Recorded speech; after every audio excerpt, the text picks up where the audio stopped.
Sandy taken out with the equalizer. Paris trying to dive into the backline. Sandy's still untouched. Poby on the dragon. Sheo falling, but the jungler's dead. Heretics, 7 and Ice left alive to try and steal, but they can't get in. And Poby gets the soul. Both junglers end up dropping as Sheo desperately tries to get into the pit for a steal, but Na'Vi do not allow it to happen. Soul secured, 8k the gold lead. Painter is spotted by Seren. Seren can only stop his base. Wait, will it even... I was going to say, will it even break the shield? Kane pretty strong into APs. We'll have another look at this fight. So Stend, I believe, is looking for the flank. Yes. That's the thing that makes the most sense. And he just doesn't expect Relech to be sitting in this tribe rush. The ultimate from Relech, I think, committed for this pick was a huge investment, because that then made the next fight very dangerous for Na'Vi. Look at the combo that they actually get onto Poby here. They're able to connect the shockwave. Sheo goes in. Nice combo onto both Relech and Poby, forcing them out of the fight immediately. But now that's their shotgun used. They don't have any bullets left, and it takes too long to reload. Meanwhile, Sandy is left completely untouched on the flank, and he is just dishing out damage, forcing the rest of Heretics back. Yeah, Sandy actually with really smart positioning there. Went up towards where the wolves would be rather than pathing into the bush with Poby, meaning that if you're going to catch someone, well, you're not going to catch both the key carries at this point. You can get Relech and Poby, but you can't catch the Yanara alongside it. 11 kills to 3 now for Na'Vi, 8,000 gold ahead with a soul at their backs. You have to feel that Baron should be the next on their to-do list, and they are denying vision around it once again. That enhanced Scuttle Crab will spot out the fact there's a ward in this blue buff bush. And now Na'Vi gain total control of the area. Overall, Na'Vi have given an impressive debut. Yeah. Sure, there are a couple things you can point out, but ultimately they've punished the mistakes that we've been seeing from Heretics. They've controlled the map well, their vision setups have been good, and Mengta seems very eager to just be present on the map. You'll see that whenever he has that push in top, he's immediately moving into the fog, whether it just be to regroup with his team, or even if it's just to imply that movement to put pressure on his opposition. He is being very active on the map where he can be, and you can see his presence in the fights is very impactful as well. So a great debut for him. As Na'Vi looking to close this one out. Elder in 3.5 minutes. Likely the Baron will be the earlier priority. TP not quite available for Poby, and him being bot lane suggests that that doesn't look like it's going to be their immediate goal. I feel there was a Baron play happening where they said, let's show Paris and Poby bots, and then let's two-man this Baron. Like Maitner and Relech over here already, they just wanted to deny the little bit of vision that had gone in with the fast-set alteration, and because you're showing your support in your mid-bot, you talked about it, Betty, the two-man Baron, a very real possibility. Yeah, I was expecting it to be with Sandy, and now he's joined the fray. But they're going to melt through this, and Heretics has no idea. Yeah, your question mark things coming out now, they're like, where is everyone? They push in these waves, we don't know where they are, and that's Baron. Really nicely done by Na'Vi. Yeah, I mean, the vision control, the wave control, all just excellently done.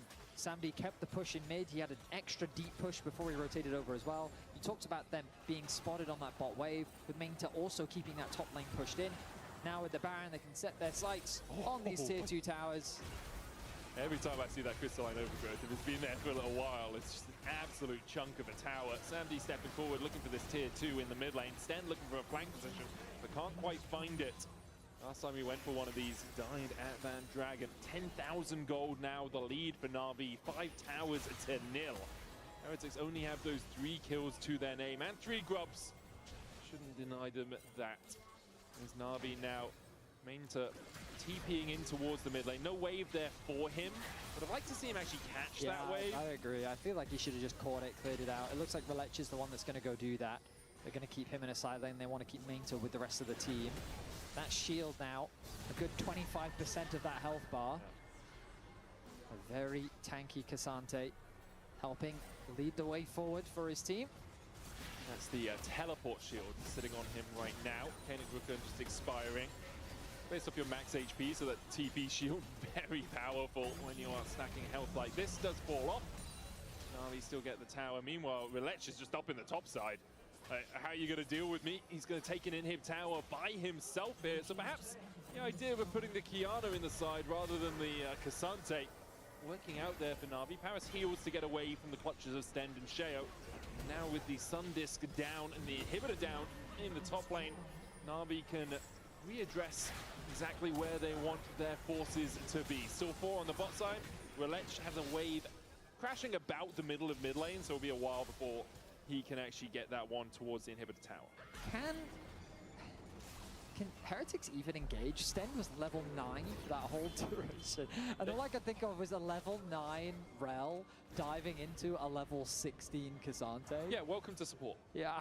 Like, you have a 17 Azir, a 16 Kiana, and a 16 K'Sante. On the other side, like, Paris is diving into 15, 14, 17 as well. True. Like, I mean, this is what being support is, Venius. Yeah, it is. You have to find some way in, and I don't think it would be Stend engaging poorly that would lose them the fight. I think it might be the 11,500 gold they are behind. Might be. And the Chem Soul. Could also contribute. And the inhibitor in the top lane, meaning that they can't really defend properly. Yeah. Those all are factors. Elder Dragon up in 20. Do they need it? I don't think they need it at all. However, They're good way to pull the enemy team out of their base so you can take the fight. Yeah. And you have total vision control. There is 2 wards outside of Heretics' base. Flash away from Zamdi as the Cyclone comes out.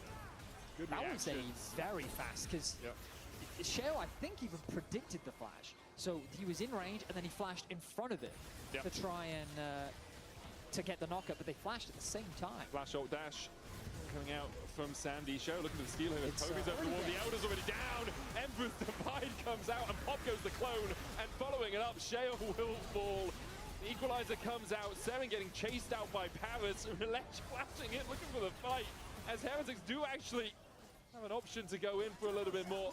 Bot lane though. Bot lane, Poby's pushing in. Lech is going to be able to get himself back to base, and now Heretics, it's last legs, and I'm pretty sure that leg's been amputated at the knee. Nothing really left for them to stand on. Minter can just push it, like he can tank this tower for days with an Elder Drake for the next 2 minutes. It is impossible for Heretics to defend. Yeah, they're also a man down. Relech is going to make his way back towards the team. No, he's not. He's got Razor Beaks to farm, Yeah, I don't know why he's farming Razor Beaks. Because if their camps are up, you must take them. I was looking for a rhyme, and the only one I could think of was not appropriate. Oh, okay. I mean, they're going to back. I mean, I guess it's fine if they're going to back. Sure. I genuinely thought they were just trying in the game, but I guess they're saying that with Sheo respawning, they don't want to take the risk. I mean, I can't blame them. It's the first game of the split. They want to start off strong. They want to make sure they get a clean victory. And so far, this has been a very clean game overall. We'll look back. A lot of focus ends up going on to the clone.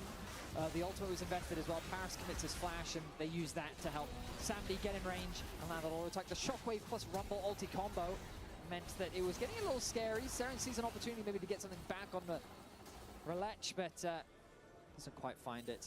Now, though, Na'Vi regrouping in the middle lane. They've got 3 inhibitors secured. And Elder for another minute. Yeah, as you say, should be all done, but the Nexus falling. 2 Nexus towers stand in their way. They've taken the other 9 on the map. Super minions on the bot side. Show, oh, man, like, I've watched Sven do a flank like this, and it didn't work for him. He looked for it, and now he's going to base. 30 seconds left on the Elder. Na'Vi will want these 2 waves to crash as quickly as possible so they can take a fight with that buff still up. Sten stepping forward, double Magnet Storm into the Equalizer, but they just don't have the damage. The horse is no more. Good damage on Sandy with that shockwave coming out. Tracing pops the stopwatch to try and survive. Paris force low, but now Tracing gets caught with the all out, and he'll die to the laser. The Elder Dragon smiting his foes. Na'Vi a triple for Relech, and the Nexus in their eyes. Ice Force back to the fountain, and Na'Vi in dominating fashion will claim their first win of 2026. Yeah, a very clean game overall. Sure, there are a couple of things you can nitpick at, but ultimately they punish the mistakes of Heretics effectively. They control vision well, they moved around the map well. They secured every single dragon. They made it very difficult for Heretics to approach many of the fights. And overall, a very impressive performance. And hey, Poby, deathless in his first game as well. 2-0-8 scoreline on the Azir. So very solid and very good stuff for their debut. You can vote for some of them in your vote, player of the game votes. It's Mainter, Relech and Samdi as your options. Mainter. I don't understand why, but I see the Y and the N together, Betty, and it becomes main. That's okay. Mainter. What you want to do is the main-ner. That's what your brain keeps wanting to do. Like, it's true. They take them out. Very impressive stuff from Na'Vi. And overall, we'll see how they do against other opposition. Heretics looking a little bit Well, honestly, Like, I think Sten had a rough game. Yeah, His laning phase, he ended up dying on 2 versus 2. Yeah, I think He Show also had a then rough getting game as well. caught. I mean, Show, we look at him as kind of being the leader of this team, Yeah. looking to try and make those plays, being the driving force, and he wasn't really able to get much off the back of it in this game. But hey, it is of course still the first game of the split. The problem with this format, as we've seen many times before, is it's intense. In the past, it was 10 teams, you'd have 9 games, and you had to win as much as possible, as quickly as possible. So there's not really a huge amount of room for growth. Yeah. You just kind of have to find a winning formula and keep running with it. So when you start falling behind, it then kind of goes into emergency mode, and you can't really find solutions to problems. You have to find band-aids to do what you can to be ready for the next match. And already these players, they're back on the Rift tomorrow. So. Can you do this one? Well, yeah, we're going to toss the law, who's joined with a new addition in the top lane, main. Thank you so much, guys. Absolutely. Mainsure for the very first time in the LEC. KC fans, please, for your former player. You were one of the biggest prospects in the offseason. You got so much support for your former team. What does it mean to you to finally be here? I mean, crazy experience, right? And I am, when I joined, like 1 hour, I saw blue wall, screaming mountain, and I felt like, oh, I'm in KCB again or what? It felt really good. But now I'm here and I'm playing Navi, and I'm pretty happy with my new team. So yeah, I'm very happy. We're gonna talk about Navi a bit later, but first things first, you first game in the LEC felt quite easy, honestly, watching it. Tell me about your experience. Oh yeah, we just got our comfort pick, Casante, good early game, and just stable game after, and it's kind of free. Nothing to say. We just win game by game, like skirmish by skirmish, and it sounds easy if you do it like stable. Yeah. So yeah. Major, you're a player that a lot of people have been looking forward to seeing in the LEC. What are you looking to prove here, personally, as a player?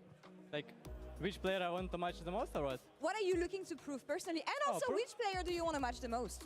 I mean, for me, the most important, first split is not that like important, right? It's the split where we need to learn the most. Okay. And for me, the most important that we like improve no matter what, like stable. Not like spikes, you know? First month you try hard, second month you like chill in a bit, third month before playoff you try hard again. So I want like stable, improve day by day. So in second split and third, we can like show something, contest like second spot, first spot, worlds, all this stuff. So for me, I will use first split like a bridge to improve and achieve like worlds or MSI. All right, that's a pretty good program. How much are you looking forward to facing off against KC? I mean, it will be cool experience. I was with them, I was their boy, and I will match their main boy, so it will be cool. I want to see it, yeah. Once friends, now enemies. Closing thoughts on this. Again, we were so much looking forward to seeing you in the league. What does it mean to you to join the LEC finally, especially with an organization like Navi? I mean, Navi is a dream, right? Like from the school, you like 7 years old to join a school, but you already know Navi. You play Counter-Strike, all this stuff, and it's always like it's like Marvel movie. You just like Spider-Man, right? You never expect you will be there. And yeah, now I am in this club. I represent these colors, and I'm very proud. Yeah, and I hope I will do good. Absolutely, no doubt about this. Thank you so much, Major, for your very first interview. Congrats on winning this one. And that's all for us here on this side of the stage. We'll be right back for SK Gaming versus Vitality. Stay tuned. Thank you. Across the board, Navi with advantages.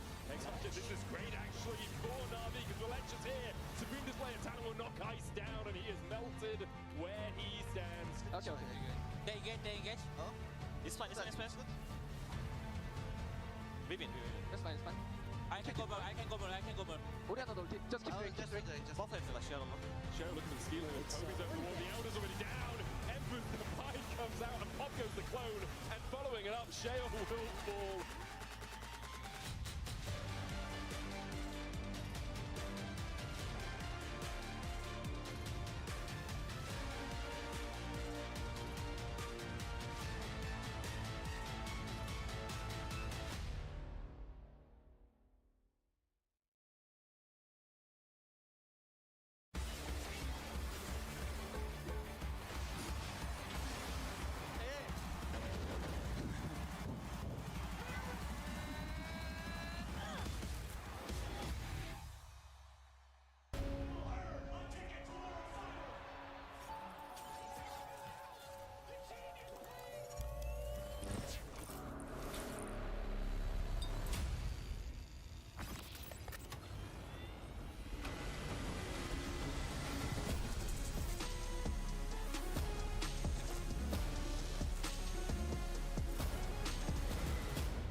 Hey Kia, let's see if you're a real fan. I'm ready. How many lanes are there in League of Legends? There are 3 lanes in League of Legends. Are you seriously quizzing the car about League of Legends? Look, I just want to know how much it knows. The EV3 has an AI assistant. It's supposed to know everything. Okay then, hey Kia, how do I get better at League of Legends? That will be challenging.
I want to play with Wunder and Leader in the team. I think they are still a lot better than most counterparts in their roles.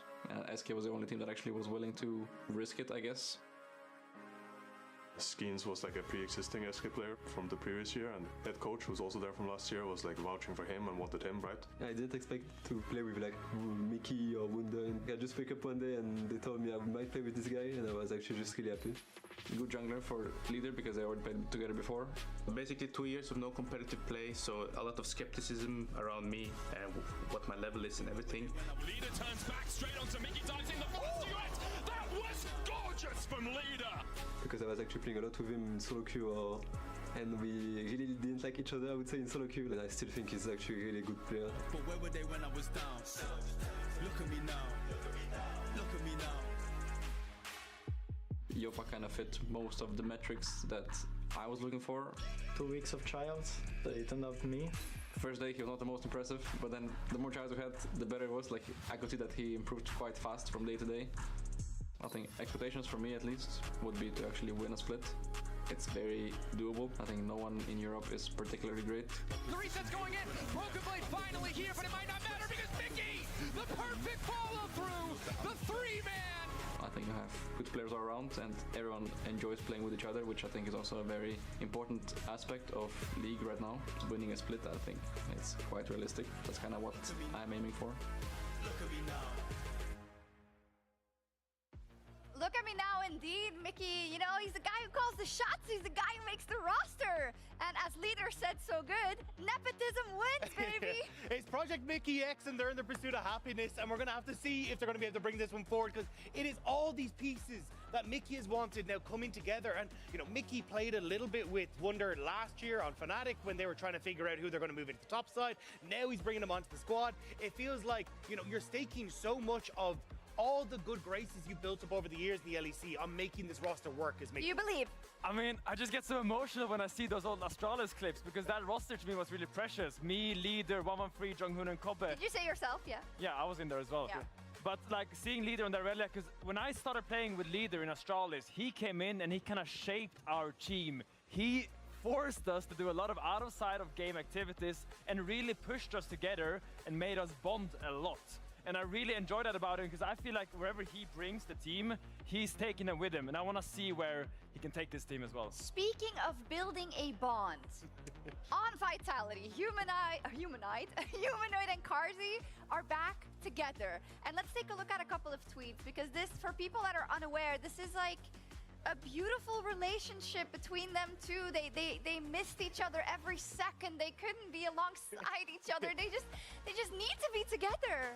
This is harder than the Notebook, by the way. Yeah, it's strange, it's bizarre, it's wonderful, it's beautiful, it's all the things you could want. And it is amazing to see them back together, because even though they went separate directions after Mad Lions, you know, winning the split together, they still stayed such close friends. And you can see that constantly as you can see the rolling through of all these different tweets. Wait, nepotism is the theme of this match. It's purely nepotism, like, because, okay, I say that because no bad blood with Humanoid. I like him a lot. I think he's done a lot for Europe.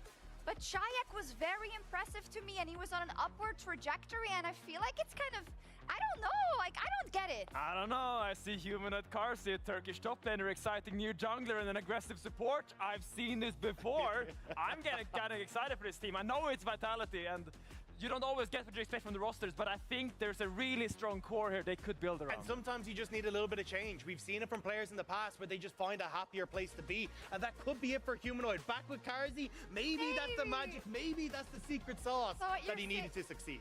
What you're saying is that if we squint, right, Yeah. Vitality looks kind of like Mad Lions, and if we squint, I mean, really, SK behind them. SK kind of looks like 2019 G2. But you you're- gotta squint a lot. You're squinting, really.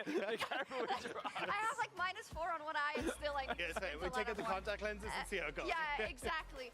Anyway, though, but I think it's normal that we'll talk about those members that we've seen for a long time, those players, but there is some new players in the mix as well, right? The fact that Mickey is vouching also for all of these players. Let's start with Leader, perhaps, because do you think he's misunderstood?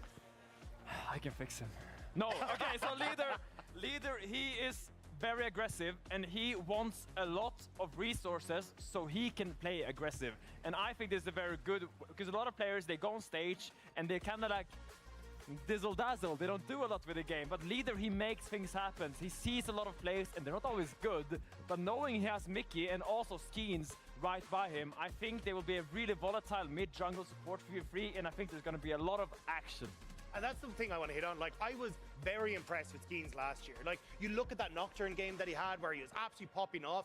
SK didn't have the best pieces, but it was still Skeens who was shining bright on that roster. Now you're adding him in with Mickey to kind of show him the ropes when it comes to mid-game. Leader that he can play around in the mid lane as well. It feels like you're starting to build what could be a very cool style of play. Woulda, coulda, shoulda. I'm gonna walk over though because I believe that the players are ready. So I want to hear from Mickey and Wunder themselves. I think they're on the right side. Oh, Wunder, let's go. Are you glad to be back? I am excited to be back. It's a bit nervous, of course. First day back. I mean, even if I have missed a year, it's like I still get like the jitters. I mean, it's always exciting to hopefully perform. I mean, under the new colors here now and alongside some familiar faces that I've played with before. So yeah, I'm excited. You thought you were playing G2? Did I see that? I mean, it's a small miscalculation. We played them like one of the next days. I don't even know. So like, yeah, it's Vitality. I played them before, but I don't really know many of their players. I know Humanoid, of course. I know Carsey. The other players a bit unknown, I guess, but I'm sure they're all good prospects. Good. Who are you? Come on. We're going to talk to Humanoid and Carsey next. Say something about them, the deadly duo. Yeah, I mean, they were good in 2021, I guess. After that, I'm not really sure what happened. A bit of a fall off. I'm the one to talk, you know, but I mean, the guy who experiences fall off knows when he sees one, you know, and I see one over there. So yeah, I mean, maybe it's a battle of the washed, I guess. Battle of the washed, lore. Battle of the washed. Let's see, guys. Do you have anything to answer to Wonder? Carsey first, maybe. I mean, sadly, I don't hear him, but... He said that you were good in 2021 and then you became washed. Both of you. But he was good in 2019, we were good in 2021. So we're like 2 years, you know, advanced ahead of him.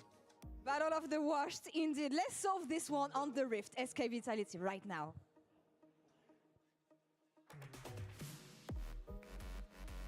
And here we are for our fourth game of the day. What an incredible set of interviews. And kind of balanced from Humanoid and Carsey. A decent call out there. And this is my most anticipated matchup of the day, probably of the week. Whatever the heck Mickey has cooked up versus the Humanoid Carsey reunion is bound to be a show. I'm Dracos, Jack Spectra standing beside me. Are you as hyped as I am? I'm hyped. I do think G2 versus MQuest. No. We're going to get a lot of that. They're both going to playoffs for sure. We've seen that one. This is a new era of... So you think these two teams might not go to playoffs? Is that what you're saying? Well, I don't know what to expect. That's true.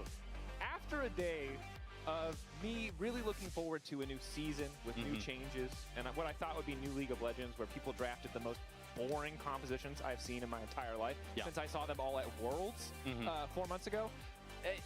This team will give us something new. I think we will see some interesting champions here if and only if Leader sticks to his guns, man. Yeah, I don't think we're going to see an Orianna Azir trade in mid lane. At least I'd hope not, as that definitely goes against Leader's strengths. He's really good on these melee mids. And I think now that you're not in the Fearless, you know, with the BO1, you could argue it's Fearless, but it's just, well, in the BO1, you know, you can get away with not worrying about that champ pool whatsoever. And that's really when you want to leverage those strengths.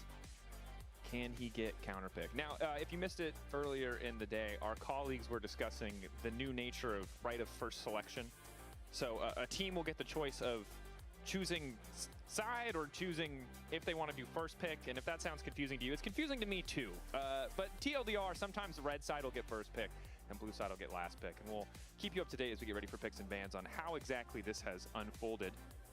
It's a change that I wonder how much strategic depth it has. For now, it just confuses me a lot. Yeah, for me it's weird because I don't think any team was picking a side for the side.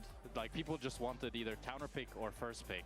I at least haven't met any pro players. It's more like I had like silver friends who were like, I really like blue side, because then the map is like, looks nice. It's like fighting game players who only learn their combo in one direction, and then if you swap sides, they're just completely clueless. But I'd hope for the pro players, you can play on both blue and red side. Well, luckily for us, it seems like the selection is going to work out as we are used to it. Vitality are on red side, and they've chosen to pick second, so that is normal red side selection.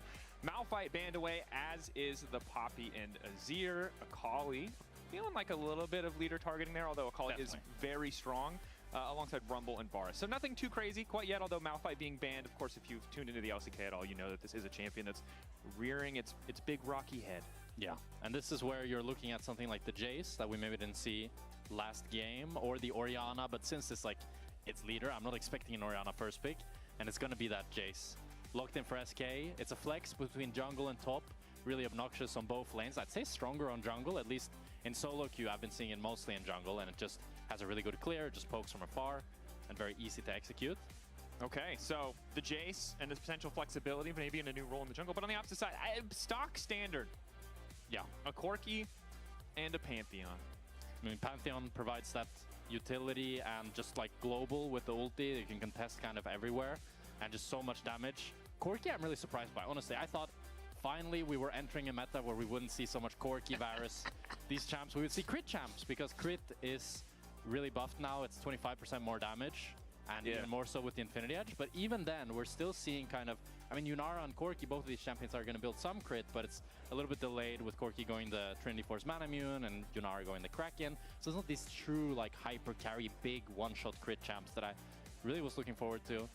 Maybe one day. I was also looking forward to it, although we're going to get another Alistar Yunara lane. Saw this earlier in the day, of course, Fnatic pulling it out, and it seems pretty solid as far as 2v2 go. Again, I think that from a competitive League of Legends standpoint, I understand. As a fan of new things, I want a little spice, you know? But right now, both teams, it's your first game on stage. I guess stick to... There's a reason that the meta champions are the meta champions. Now, we could debate maybe Corki and Yunara. There are other viable alternatives, but look, Pantheon Taliyah as a combo, straightforward, gives you so much value. If these champions are viable at all in pro, it's just never surprising to see them picked up. Yeah, I think a lot of it is just the versatility and the stability that a lot of these champions provide. Like Yunara, for example, you won't really find a draft where she's bad, and it's kind of the same with the Corki, and it's the same with like Orianna Azir. The thing is, there will sometimes be pockets where you could have something like Aurora that's really good, or Victor, or, you know, the Akali, but these are much more niche champs that kind of need certain conditions, and in a lot of the cases, like this Yunara and this Corki, you're just picking it before you really see anything, so you have to go for this more stable, versatile option. What are those later picks being saved for, though, is a big question, as Leader gets an Orianna ban. I'm going to say the first time in his career. That's not true. I didn't check it, but screw it. Today, first time in his LEC, targeting options away. Yeah, I think just trying to remove some supports here makes a lot of sense. You've kind of picked this Yunara Alistar. As we saw in the Fnatic game, it was very like stable. It was hard, even though Velia tried to punish it. They tried to go towards bot. It's really hard to put that behind, and even with a ban, and then you also ban a good blind pick in the Renekton for Vitality, makes it much easier for both SK's bot lane and their top side. Yeah, even if you end up with a losing support matchup here, it feels fine to concede a bit of prio. When most Fortonians played it earlier today, weren't able to generate that greater advantage, is now Rakan going to get locked in. So an immense amount of kind of proactive playmaking options on the side of Vitality between the Rakan, the Pantheon fleet, of course, wonderful semi-global follow-up. So SK, this game's going to be a test of the comps. Seen a lot of kind of oopsie moments playing around semi-globals like this, where someone pushes a bit too far inside, and, well, a challenge for SK here in this first one. I'm so curious to see what Leader's going to play here. I mean, this Ambessa is for sure going to be top. And then for mid lane, I mean, it kind of, you could go either, I mean, you could put the Jace mid and then pick an AP jungler here, something like the Lilia, but I think Jace is for sure going to be jungle. It's not going to be Cutler, you know? No way. But you could either go kind of like a poking style here with the Jace, or you just go something that goes in. But if you pick an AD mid laner, I'd be very surprised. It's for sure going to be something AP. The Vex? I mean, Silas, he doesn't have the greatest ultimates. Just the Victor, it's a good matchup into Taliyah. Are you kidding me? We signed up for one thing with this roster, and it was probably now outdated memes about Leader's champion pool. Well, Victor's a very solid champion. It's a good matchup into Taliyah, as much as you hate it. I mean, it's not bad. It makes sense for the composition, and I think this is a good test for Leader. You know, the biggest criticism was always you're right. About whether or not he could play range champs. The Orianna ban was for him. He's a changed man, it would seem. Yeah, who else was it for? The jungler? No, I mean, just you never know. Just for content, I guess. We banned Orianna against Leader. Look what happened. He played Victor. Yeah, so we're not going to see the Zeds or the Akalis. The Akali, of course, banned. But pretty stock standard composition. I think my big concern for the side of SK, and you can correct me if I'm wrong here, is while this composition looks fantastic with the Alistar, the Victor, the Yunara, if Vitality are forced to approach, it doesn't feel like it has a lot of proactive options of their own outside of like Alistar flash headbutt. That's true. I definitely agree with that. I also think Vitality have really nice champions for if SK try to go into them with the Aatrox, with the Taliyah to kind of try to counter any sort of play that Mickey wants to go for. So lots of weight on his shoulders in this game, but he's kind of the captain of this team. He's the one that put it all together, so we'll see if he can do it. It's a good question. We'll see the reunion of Humanoid and Cards. Of course, the center of our attention, although there's 5 players on both teams, where it's Leader and Wonders return to the stage. And you got to feel for Yopa. This has to be such a weird team to come into. Yeah. Because there's so much attention, but you're kind of flying under the radar. Maybe he can change that after this game. Welcome to Summoner's Rift.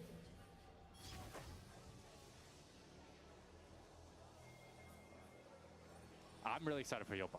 I think Yopa, when I played against him back first in 2023, as we got a little bit of early cheese here, just trying to get the ward. He played in Koi, if Koi it was called at the time, and I thought he was pretty good. He played alongside Stand, and then he continued growing throughout 2024. He played with Vitality B, and that was when I really saw him start to come to his own. He's a brilliant Nyla player, one of the pretty much only ones. I've only seen him and Kalist really pull it out, and I think Kalist kind of got it from Yopa, as far as I'm aware. And I just think he brings a lot of uniqueness to the league with his picks, that he's willing to play a lot of like Sigs, a lot of Nyla, the champs that many other ADCs aren't willing to do, while also just being mechanically very good. And as Mickey said in their live video, I think he's improving really, really quickly, and I'm excited to see how he'll level up as time goes on. Yeah, I'm ready to see it as well. I do think, though, it's hard for me when your biggest selling point is this crazy champion pool when he's playing Yunara in game 1. It is. It's an ADC role. You know, you're gonna pick Yunara. You're gonna pick Yunara. It is what it is. And especially, it's not fearless, and you're playing with leaders, so you're probably gonna always give him pick later. So we'll see how many chances he really has to express his unique champion pool as Wonder. Bit of a trade here with Knock. Of course, early game, both of these champions so heavily cooldown gated. Would love a few levels under their belt before they trade, but yeah, massive cooldowns on the Darkened Blade early. So every 15 seconds or so they get to fight a bit, and then it's back to their respective sides. As we see Skeens clearing pretty quickly on the Jungle Jace, and this is something I have not seen in any of my games. I've seen it so many times. Yeah, talk to me about Jungle Jace. It's just disgusting, honestly. I don't think there's like anything to say. I think anybody who's like, what does it do? Give me some analysis. I think imagine top lane Jace. Yeah. But he's running around the map, and the way he ganks you is he just shoots a shock blast, and it does 500 to 1,000 HP. Do we have more faith in our top laners or our junglers to play Jace? Like, is this good for? I'm thinking a little far ahead to like international competition. I think it's so easy to play because you're not laning. You know, the hard part about Jace is I think a lot the laning, the spacing, all these things. But the jungle Jace is just clearing camps, and then he walks into a lane, shoots a shock blast. If it misses, he leaves. If it hits, he leaves. And the only thing that happens is either you're down 1,000 HP or not. Okay, 1,000 I think is a little generous. No. You'll see. If he gets fed this game, you will see. It's that ridiculous. Number seems completely incorrect. It gets so high. But yeah, at a certain point. But for now, we'll just keep an eye on the. It's not going to be 1,000 level 1, obviously. Sure. But as he gets later on in the game, if he gets fed. Yeah, and obviously champion who scales very well with items. Yeah. Won't have quite the same amount of income and XP that he would get in a top lane. We'll see how quickly he's able to get active on the map. Pantheon, a champion that we do really expect to be more active. You can just play for level 6, but for most of last year, we saw those pretty early, pretty aggressive ganks as leader, and I'm going to just continue to trade. I wonder. Getting some good trades here as Linces looks to path up to kind of defend Knock from any potential dive. Could even look for a gank here, although Wonder does have the ward, but he's very far pushed up.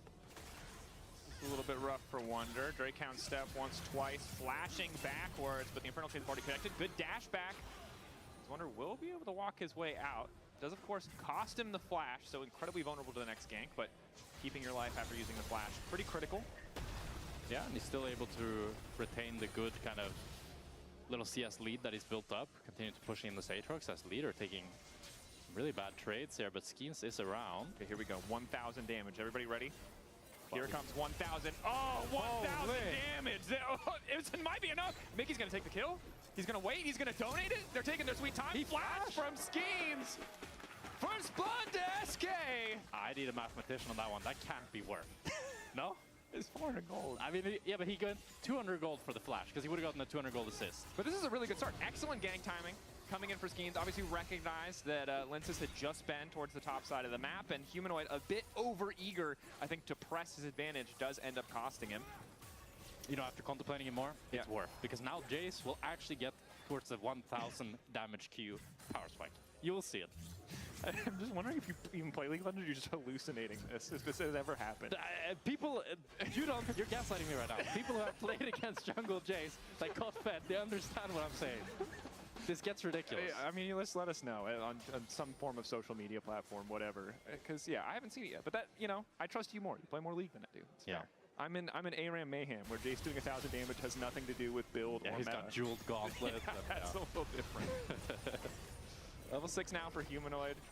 And I think the big things we, of course, wanted to talk about are kind of this SK team reunion and Vitality, the reunion of Humanoid and Carzzy. But so far in the early game, not a lot. Haven't had the duos, that opportunity for Humanoid and Carzzy to meet up quite yet. And it's actually Yoppa up a little bit ahead in terms of bottom lane overall. That said, leader a little bit behind, despite having the counter pick. Yeah, I think for me the two surprises in the early game is Yoppa being able to get a bit of a CS lead when you're playing this Yunara Alistar into the Corki Rakan.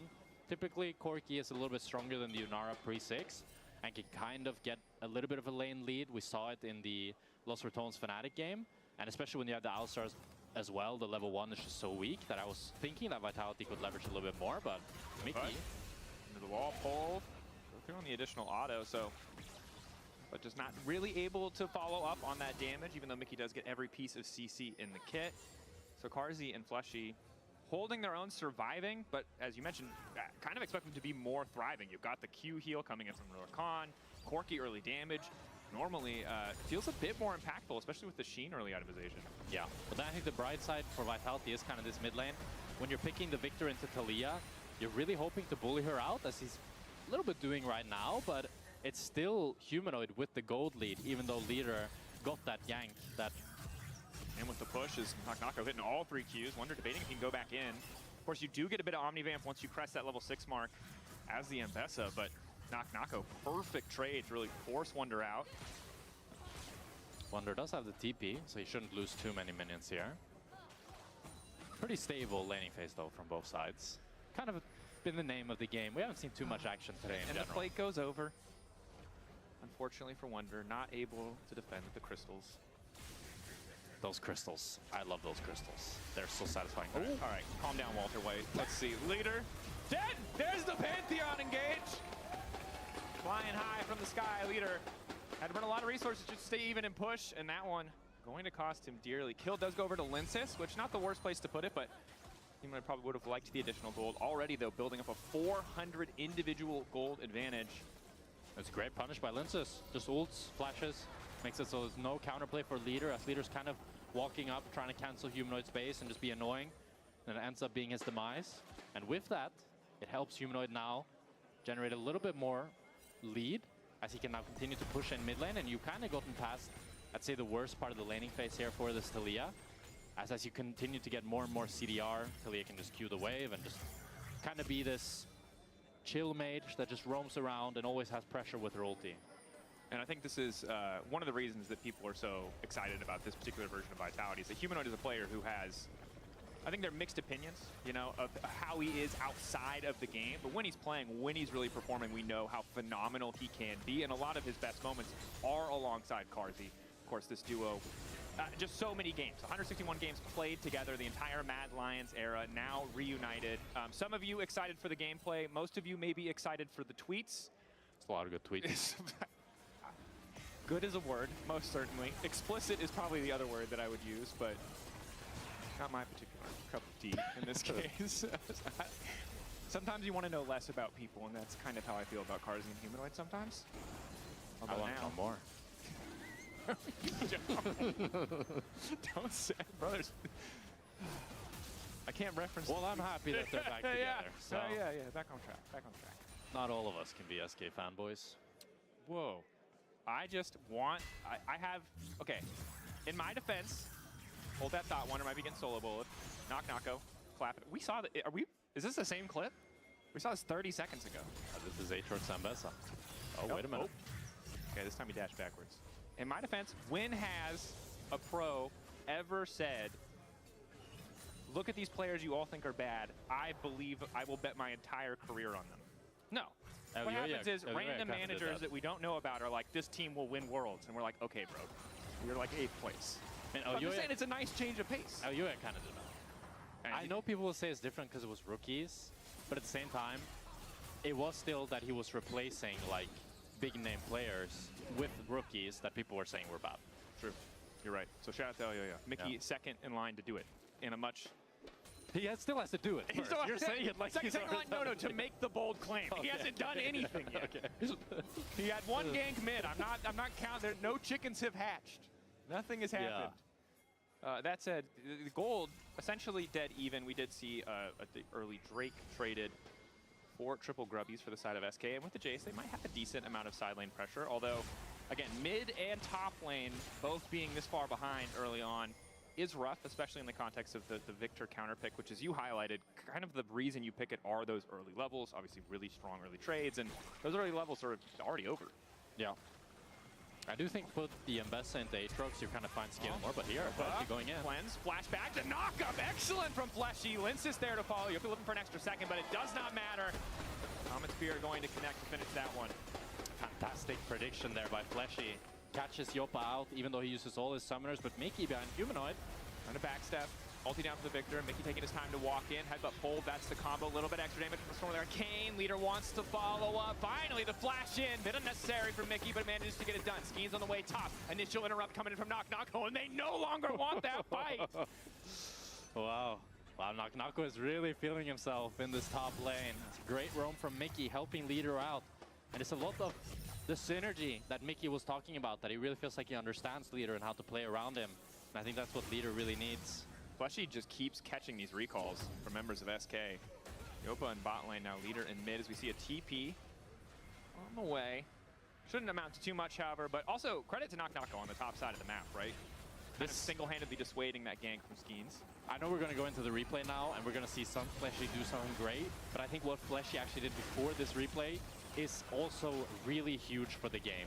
The fact that he delays leader after leader now kills Humanoid makes it so that Humanoid actually doesn't lose so much from this play that otherwise could be devastating. It's a great roam from Mickey here.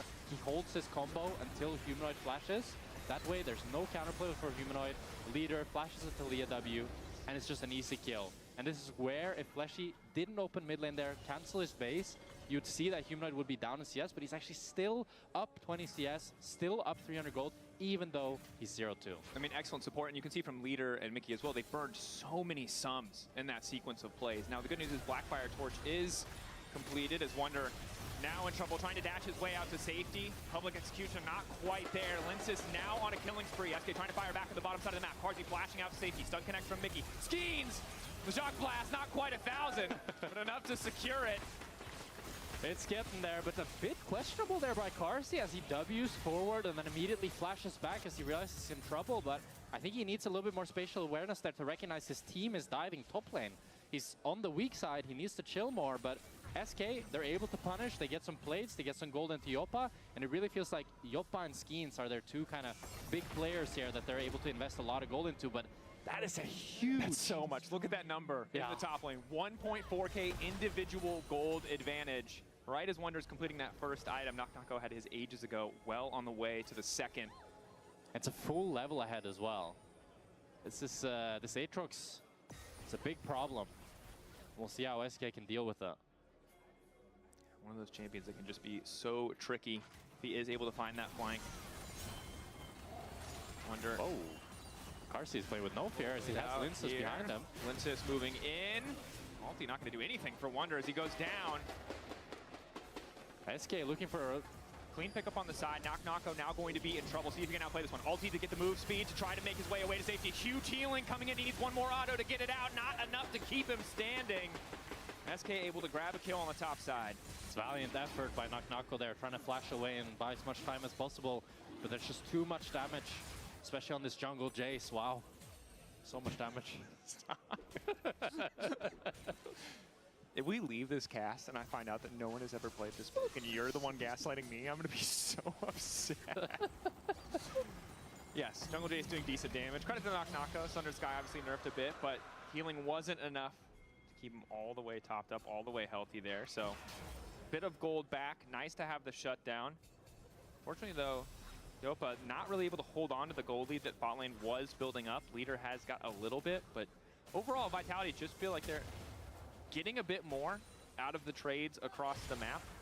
SK are certainly going blow for blow, but Knock-Knocko alone kind of making sure that they have a pretty decent gold advantage. I like the proactivity though and the pace. It feels like both teams are very clear on what sides they want to play for, what plays they want to make, and they're also very fast at responding. If enemy makes a play top, we're going to make a play bot immediately and counter it. And I feel like that's really something the LEC sometimes feels like it lacks a little bit. I think especially today has been a bit of a slower day. Yeah. So it's nice to see this aggression come out from both teams as now SK starts up the Herald. Let's see if Vitality can contest. Pulling out Fleshy, keeping an eye on the area. Not too much vision here for Vitality, although now the wall coming down, ushering SK away from the objective as the Herald is going to reset. They're caught in the choke point, but the tower's still standing. Stops Knock-Knocko for going for any kind of flank.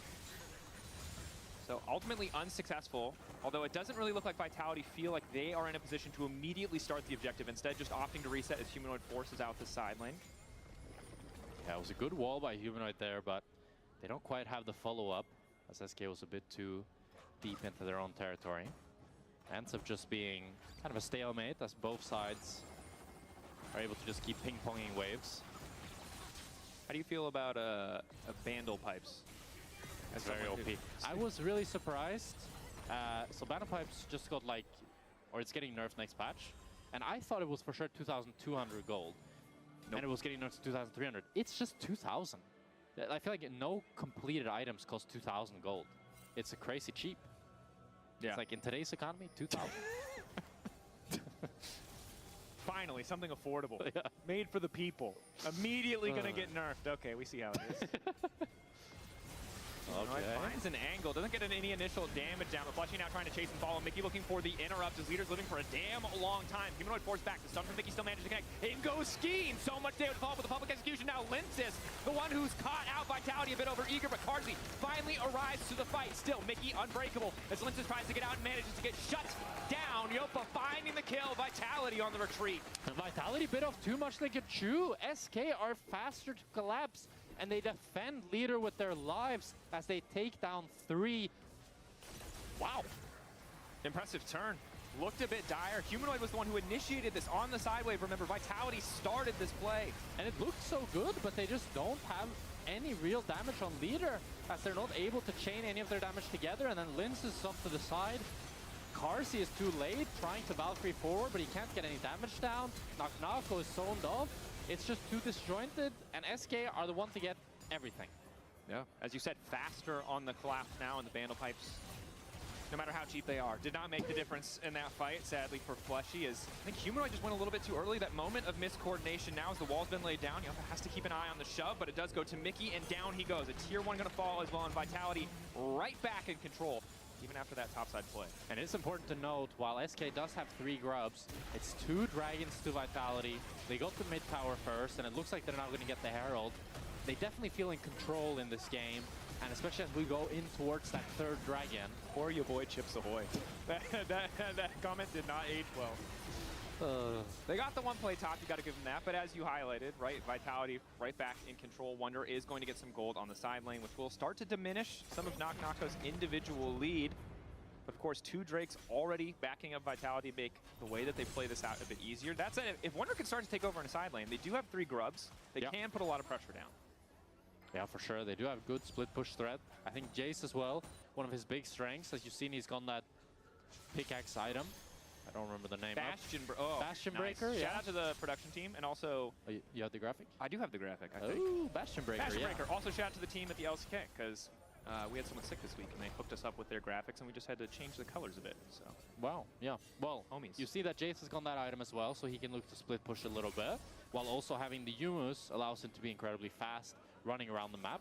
As you just saw, he did a big amount of damage to Carzzy there with the EQ. Important to note, though, that Carzzy does have plated steel caps, so I don't think we're going to see the 1,000 damage to Carzzy this game. We might see it on Humanoid because he has no armor. Okay.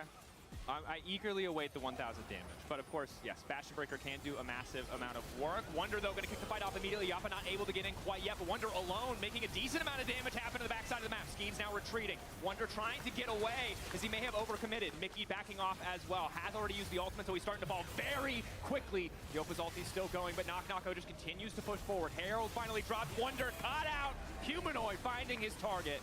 And it's back and forth here as both Vitality and SK inches apart. Vitality is so low here. They want to look towards the dragon, but Humanoid looking for a flick.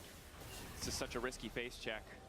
Knock-Knocko in these extended fights, the sheer amount of sustain, even without access to the ultimate. Of course, Steric's gauge was popped, so he could be a little bit vulnerable. Powered recall there for Humanoid. Will be back on the map pretty dang quickly. Yeah, Carzzy decided to join him as well.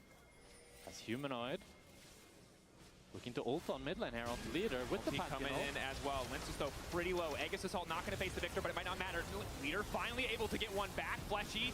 Backdash to stay safe, but Jabu's been exhausted. Yabu in the midst of the fight. Now Skeens is going to be in trouble as well. Vitality just dissect SK in the mid lane. And it's Humanoid at the helm, engaging alongside Linces. They find leader, and that leads into Yopa and Skeens falling as well.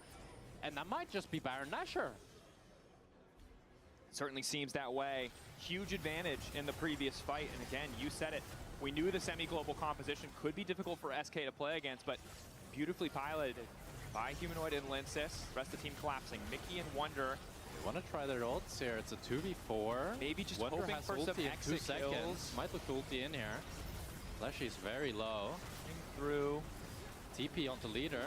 Mickey has smite. He's just going to ulti, going to go for the punt. Public execution. Fleshy immediately flashes out. Leader now to the back of the pit. The objective getting lower and lower. Knock wants to finish it. Who's going to get the Baron? SK want to get it done. Leader one more out. 86 out. Oh! In the nick of time!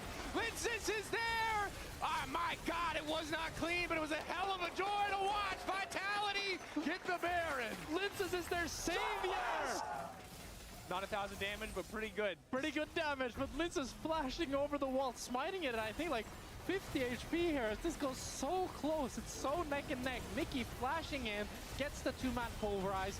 Wonder following up on it, can't get that much damage onto him, but gets Carsey, and Knock ends up falling while the Nash is just ticking down.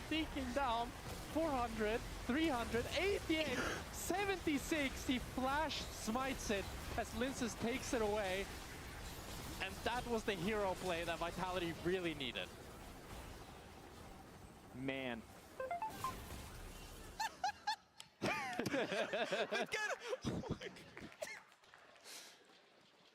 That was so close actually for that. It was very close. It was very close. Shout out to Linces. That was a heroic moment. A little Captain America jumping on the grenade, or in this case, the really bad Baron. But they get it. Frankly, that's all that matters. Well, it looks like they're going to fight over this dragon, though. Decent shock blast. Carsey chunked out. Yeah, some good poke here from Skeens. Still engages there, but Humanoid now zoning away most of SK. Likely that they just have to concede this now. It's Mickey who's been caught out. Blast Cone not going to do much, and down goes Mickey. It's becoming dire for SK. 3 Drakes for Vitality. Mickey dead now, as they can siege with this Nashor for still nearly 1.5 minutes. 5 versus 4. We'll see what they can get. I think they can at least try to break tier 2s here. I don't think they can really get any inhibs, but they should be able to grow their gold lead quite a bit, especially with the Christialis on the towers. You can see they take these very, very fast. That they do. 3 Drakes as well makes the rest of the game pretty easy in terms of how you want to plan out around objectives. That said, Leader has been power farming a lot for the last few minutes of the game, finally ahead of Humanoid in terms of overall gold. Of course, the only one on his team is Knock as well, starting to recover his lead. Wonder finding the catch out of the Knock. A little bit extra healing coming in, but down goes Knock on side. That's going to cost him a bit of time on this Baron. Only 30 seconds left means they can't play for that last wave, although with the rest of the team resetting, I don't think they were planning on doing too much. Yeah, it's a bit messy. Knock wanted to stay a little bit longer, ends up going down. But it's not going to result in too much, as you said, Ray, because they were already kind of finished with the Nash. It just means that Nash Baron power play is plus 500 gold, not exactly game winning. So it really, really comes down to this next fight, as both Baron Nashor and the Soul is going to spawn nearly at the same time. We'll see how the teams set up for both objectives. Skeens now 3 items. Yeah. Slowly closer to 1,000 damage Shock Blast. But I think that observers are very smartly highlighting the AD carry, because as fun as the Jace is, I think a lot of pressure is on Yopa in these fights to really, deliver kind of on the commitment when you pick up Yunar. You need to be that late game carry. It's a bit tough in this team composition. As we mentioned before, there's not necessarily a ton of defensive tools available for him. Yeah. Doesn't have the mobility without ultimate that Carsey does either, and the fear of dashing your Humanoid or Linces or even Knock does make it pretty tricky. Definitely be a tough game for Yopa. I think a good way of thinking about it is Skeens is kind of the carry before the fight starts, as he's just going to be poking from range, and depending on how much damage he can deal, it will really impact how the fight goes. while Joppa is the carry in the fight. Once the fighting actually begins, he's really the one that we're going to look at and see how much damage he can deal, how he can position, how he can avoid these threats from Vitality. And Fleshy and Linces seem to have kind of had his number throughout this game, so we'll see how he can play around it going forward. SK moving up blind here. He just barely able to make it out of that unraveled earth. Decent bit of poke traded. A lot of that is just coming from Skeens. The damage starting to stack. Again, without vision control, it's tough. I think the perfect world for SK, when you talk about the Jace just being able to chip away at health bars, is kind of the classic League of Legends, just push mid-waves back and forth and trade vision. Yeah. SK, though, are a little bit behind in terms of overall vision control. You can see how deep the wards are for the side of Vitality as they try to just make sure that they can choke out this SK lineup. Yeah. It's really nice topside control here of Knock-Knock on a ward. Q1 gonna hit. We'll make it out of the Infernal Chains. Knock-Knock is maybe overstayed, but neither side burning any major cooldowns quite yet. I think both sides really feeling the tension now. Just waiting for that next major objective. It really feels like the game will be decided. Yeah. An opportunity. Obviously, kind of changed the story of the game for either side. Humanoid has been dominant in this mid lane matchup for so long, but a good fight from Leader could change the story. It was Carzzy falling behind earlier on, but now it's him with the lead. Wonder this time looks like he's going to get caught out again on side lane. Weaver's wall coming in as well from Humanoid. TP coming in, but it might be a bit too late. Wonder goes unstoppable for a brief moment to get away from the knockback, but he's already dead. Can't stop the damage. Knock-Knock now going to be in trouble as well, but he does still have the flash to take him away. Leader trying to finish the kill. The Q auto, not enough! As Mickey's in the back line, but there's just no follow-up. Humanoid going in. Knockback doesn't quite hit. Leader goes golden for a brief moment, but Lince is already backing away with the Aegis Assault. Humanoid pulling away as well. Carzzy punted back, but Mickey doesn't have the ulti anymore. One more auto, and down he goes. SK still in the fight, but losing members left and right. Yeah, Vitality end up getting 2 picks here. They're looking towards the Baron Nashor. 5 versus 3. I'm not sure if SK has any chance at contesting. Maybe if Skeens can land a big shock blast, but it looks like they're just gonna have to... Oh, they're actually not deciding to go for the Nash. They're prioritizing just basing for the soul. Ocean Soul pretty impactful, especially against the Jace. You do also have the Talia and the Corki are pretty reliably going to be able to proc it. Don't want to risk another flip. And if you saw the first Baron, I think you can understand why. Admittedly, Linces is alive this time, so, and as GA. So it should be a bit safer. Yeah, this feels like the easy option. SK wants to try to contest with the Nash, but they're very late here. Dragons are a bit more tanky, but Linces and Human are just so far into the game. It's a difference of a couple seconds. So the window of opportunity for SK to make something out of this, Vitality's kind of attention split is now completely disappeared as Humanoid thinks it's entirely a bluff. Doesn't even have TP. Does have access to the ulti, but it's just going to move bot and push out. Yeah, it's a great play by Humanoid here, continuing to push in bot. Forces SK to kind of recall here and drop their Nash vision slowly as Vitality now, after with Linces resetting, will open back up towards his top side. And now with the Ocean Soul, their goal is really to choke out SK completely out of this top side, start the Nash, and ideally end the game. Should be a pretty easy position to do it from now with Ocean as well. Pretty impossible. Again, we talked so much about what Skeens can do to chip away to kind of make these fights favorable despite the lack of more reliable engage tools. But with Ocean, with Baron, yeah, the poke just isn't going to matter. Wave clear when you have something like Victor on your team is good, but it'll be tough for SK to survive another Baron. Yeah, we'll have to see. I think it's really all on Mickey and Wonder to find some great engage. Because as you said, the poke is not really going to stick. So then it's really about finding a 3-4 man pulverize or a great embezzle to catch out the carry. It is tricky though. Again, luxury items are there for Vitality. You've got the defensive options picked up. You've got the Seekers. Even Locket. Obviously both sides have the Locket. But Fleshy Locket is on a crazy flank here. Just puts down the ward. Both supports are looking for some creative plays. But how long are they willing to stand in a random brush? That's the real question. The Sven brush. You remember that one? You remember that one. I was more thinking of the Hylissang and this brush right here for like a minute. Yeah, the Hilly has some classics. Classic. Yeah, classic. Just live there for, I don't know, he must have signed a lease or something. Now Vitality finally getting control of this top side. And I will say, I think that we talked early on about how This game did feel like it was playing at a bit more of an aggressive pace. Yeah. It has slowed down significantly, but I think that's just because we're in the end game where a single play will decide the game, and that might be this play right here. As Vitality have started the objective, Phalite picked up, Wall coming in from Humanoid to try to split the team off. Mickey moving over, but lost Celestial opposition to the wall. It looks like as Mickey tries to get something done. Baron already down. SK betting it all in this fight as Flushy tries to go out. Public execution in the backside of the fight. Yopa untouched for now, but he's not really able to auto-attack quite yet. A little bit more damage onto Humanoid. Humanoid finally going to go down, but just barely as Lince starts to body block. But it looks like Yunara might be ready to take over. Never mind. Carzzy is there. The damage is there. Try to sell it all you want, but ultimately SK just getting cut to pieces. Vitality taking out the Baron and effortlessly taking the fight. All it costs them is Humanoid. Yeah, Vitality found the fight they were looking for. It was a valiant effort by SK as they were able to pick off Humanoid, and it looked like they might be able to get into their paces, but they just didn't have the damage. Yopa ended up falling, and now it's a Nash for Vitality. They're going to push in this mid lane. And Carzzy even Valkyrie forward here. Forces the flash from Mickey. That's a lot of damage.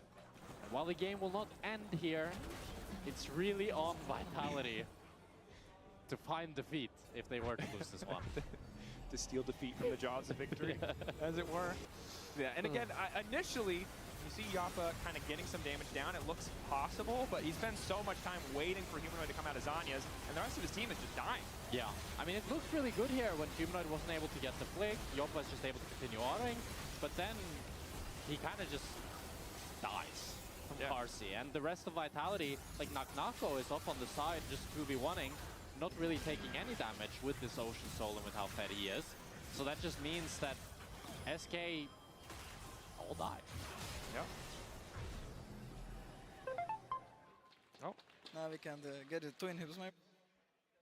Okay. That was the chillest voice check we've ever done on Carzzy. Yeah.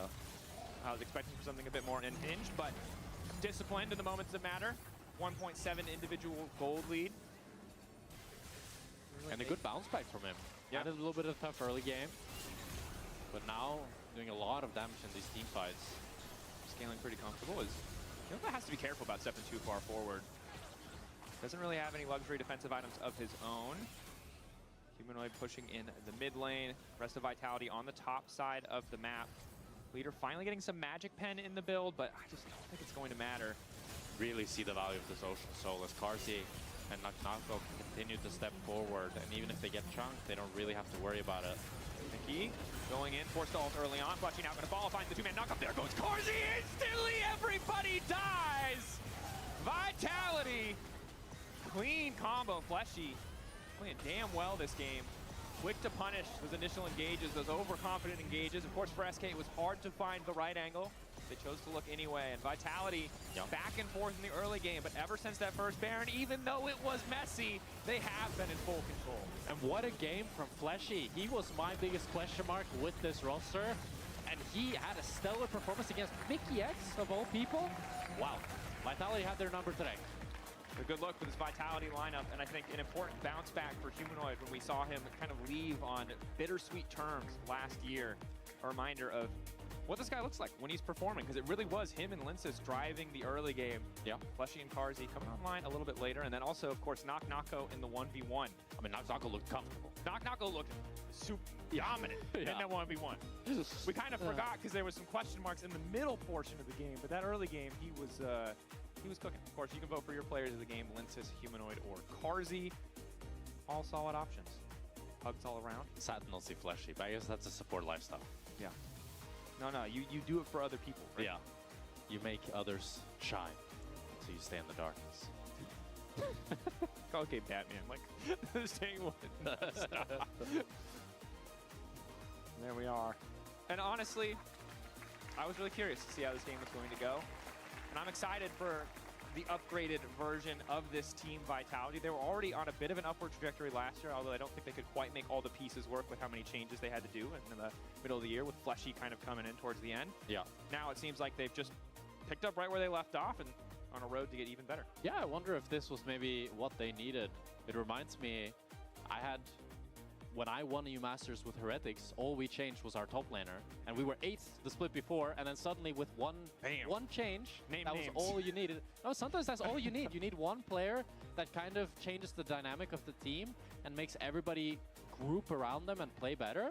And I think Humanoid can be that leader. He can be kind of that captain alongside Carsey, even though they like to troll a lot. I think they really can be the pivotal points for this roster. I think putting them together is a surefire. It's a path to something, and I hope that something is success, because they seem like they're on the same page. They're united in many parts of the game, but that's enough from us. Lore is standing by with Humanoid. Let's hear what he has to say. Absolutely. Humanoid is back in the LEC. Thank you so much for joining me. I couldn't talk to you before the game, so I want to follow up on this. Wonder was saying that you and Carsey haven't been good since 2021, and I want to show you the reaction you had to that statement. It's going to appear right here in the wall in just a couple seconds.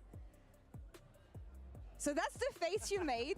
Well, I mean, I was just when he called you washed. So anything you want to tell him now? I was just eyeing him down. I mean, I knew when they saw us walking with balls full of confidence on stage, they were already scared. Yeah. I knew we were going to win from that point. It was a game of League of Legends, of course. Not a clean one, but I don't think we could expect a clean one between I can't hear anything right now. It's fine, it's fine. The fans are excited about their team coming on stage. I hope we're going to be able to conduct this interview. One question that I wanted to ask you.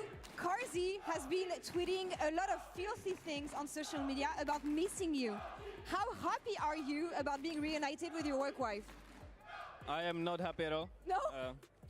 I mean, I knew he loves me for a long time. I mean, he was begging me to come back. Yeah. Yeah, but when I play with this guy, I realized that, yeah, I remember why I left.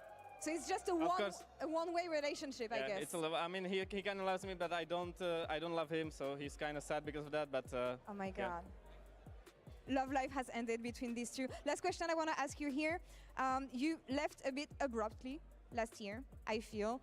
How much of a different player are you with the break that you had, the time you had to reflect? What is this new Humanoid that we're going to see? I am exactly the same as I always was. Okay. I'm just going to shitstorm everyone from now on. There you go. That's what we want to hear, Marek. Thank you so much. It's a pleasure having you again here in the LEC. That's all for us here. I believe you heard the fans. The next game we're going to have is going to be KC versus KCB, so stay tuned. I'm owner of you. You're owner? I own D1? I legit bought you like a grocery, bro. Luckily, Fnatic was cheap. Gallia no flash. No? Look Pantheon, look Pantheon. Yeah, go get Pantheon. Combo in one. I have combo now. No jump on Corki, no jump on Corki. Ajax is Pantheon. He flash. Is this guy as well, maybe? I'm there in 2 seconds. I can take the... I can Alistar. Okay, you got it. Go on Victor. Look Victor. I'm double. Yunana's gonna come soon as well, okay? Care, Yunana.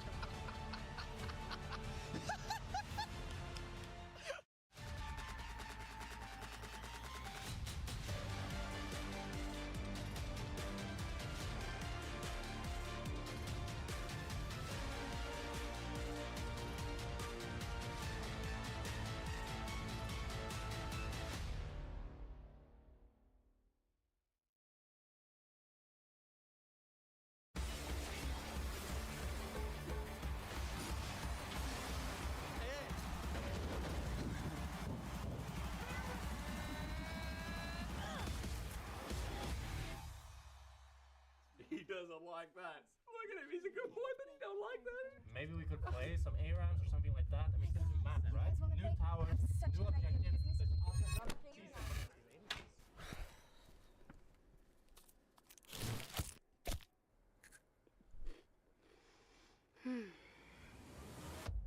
Have a break. Have a Kit Kat.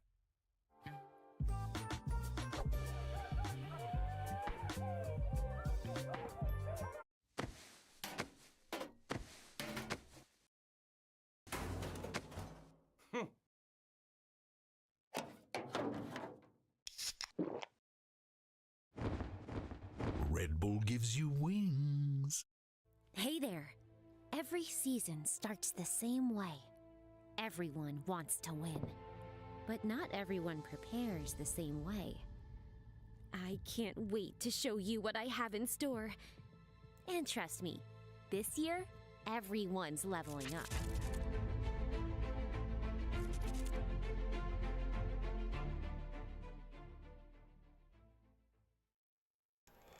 Alright, headsets on, guys.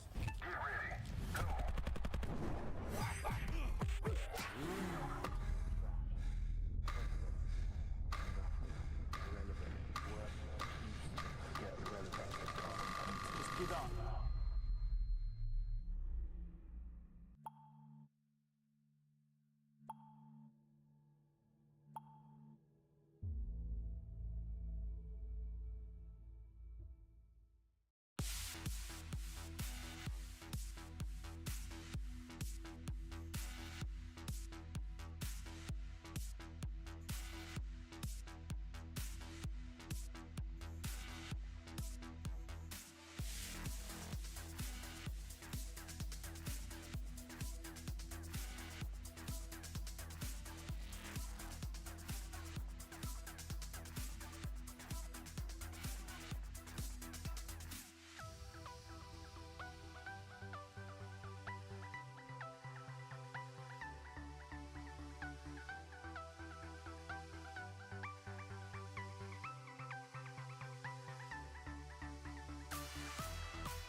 Let's go!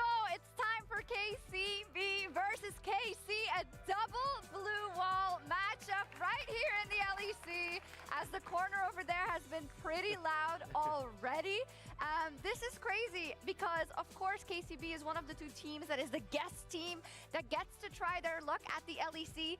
LR didn't fare so well, Rob. Do you have higher hopes for KCB? I mean, it is a little bit difficult for KCB coming in, but they are the sister team, right? So you have to have learned a little bit coming in off of them in the past. And we've had some iconic sister teams in the entirety of League of Legends as well. You can see them on your screens. The one that stands out to me was that like old school rivalry between Samsung Blue and Samsung White, where Blue seemed like the team for so long that just had that edge, and White able to swing it at the last couple of moments to take the World Championship from them. So that's exactly what's going to happen with KC. Exactly. With KC. I mean, it's going to be hype. Yeah, because it's also nostalgia, right? We haven't had this in a while, and getting such a preview here today at times where, like, you know, nostalgia was like predominant and stuff, and everyone was just having a great time. I'm really excited today because I feel like everyone's going to be, yeah, sure, you know, it's KC Blue versus their mother team or like sister team or whatever, like, you know, the big boys. But I feel like if you're on the side of KC Blue, this is the matchup that you want to win. Absolutely. I mean, we heard them screaming when KC Blue was also stepping onto the stage. And I think another theme here is we've got some players on both sides who don't want to play in NA, who hate the LCS. And can you blame them? Can you blame them in the slightest? I don't know. We are the greatest region in the West.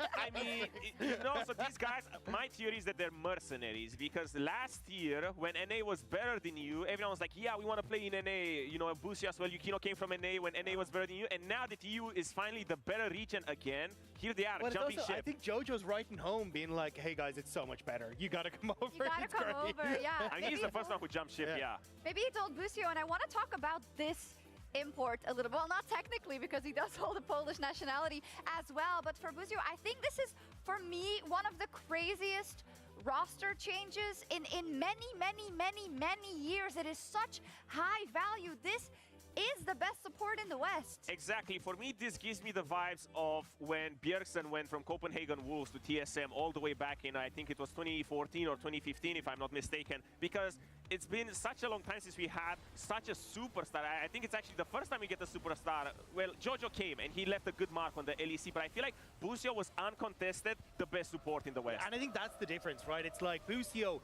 is just the best. And we have good supports, don't get me wrong, like Alvaro looks fantastic, Mickey's look fantastic, but Busio was just on a different level where it wasn't about contesting him and like, how does he stand in the West? It was now a conversation of how does Busio stand globally? And I think that was the difference maker for me. And for him now to come across, I think not only does he now want to define his legacy in what that was in NA, but also now create a brand new one and put a bit of heat under a lot of these guys that were considered the best in the LEC. And you know what's the most exciting part for me, that I believe, is that when we looked at KC, we said that, you know, Targamas was maybe his laning prowess was holding Khalees back a little bit. But now, finally, with Busio here, I feel like they finally have all the puzzle pieces, and now is the time for them to show what they can do. Yeah, I mean, when you look at pound for pound, I mean, I won't talk too badly about him, my fellow countrymen in Targamas, but they did need an upgrade somewhere, right? Because they didn't get where they wanted to, KC. KC won a split, which was absolutely amazing, but not getting to Worlds for them is like a dagger to their heart. So changes had to be made.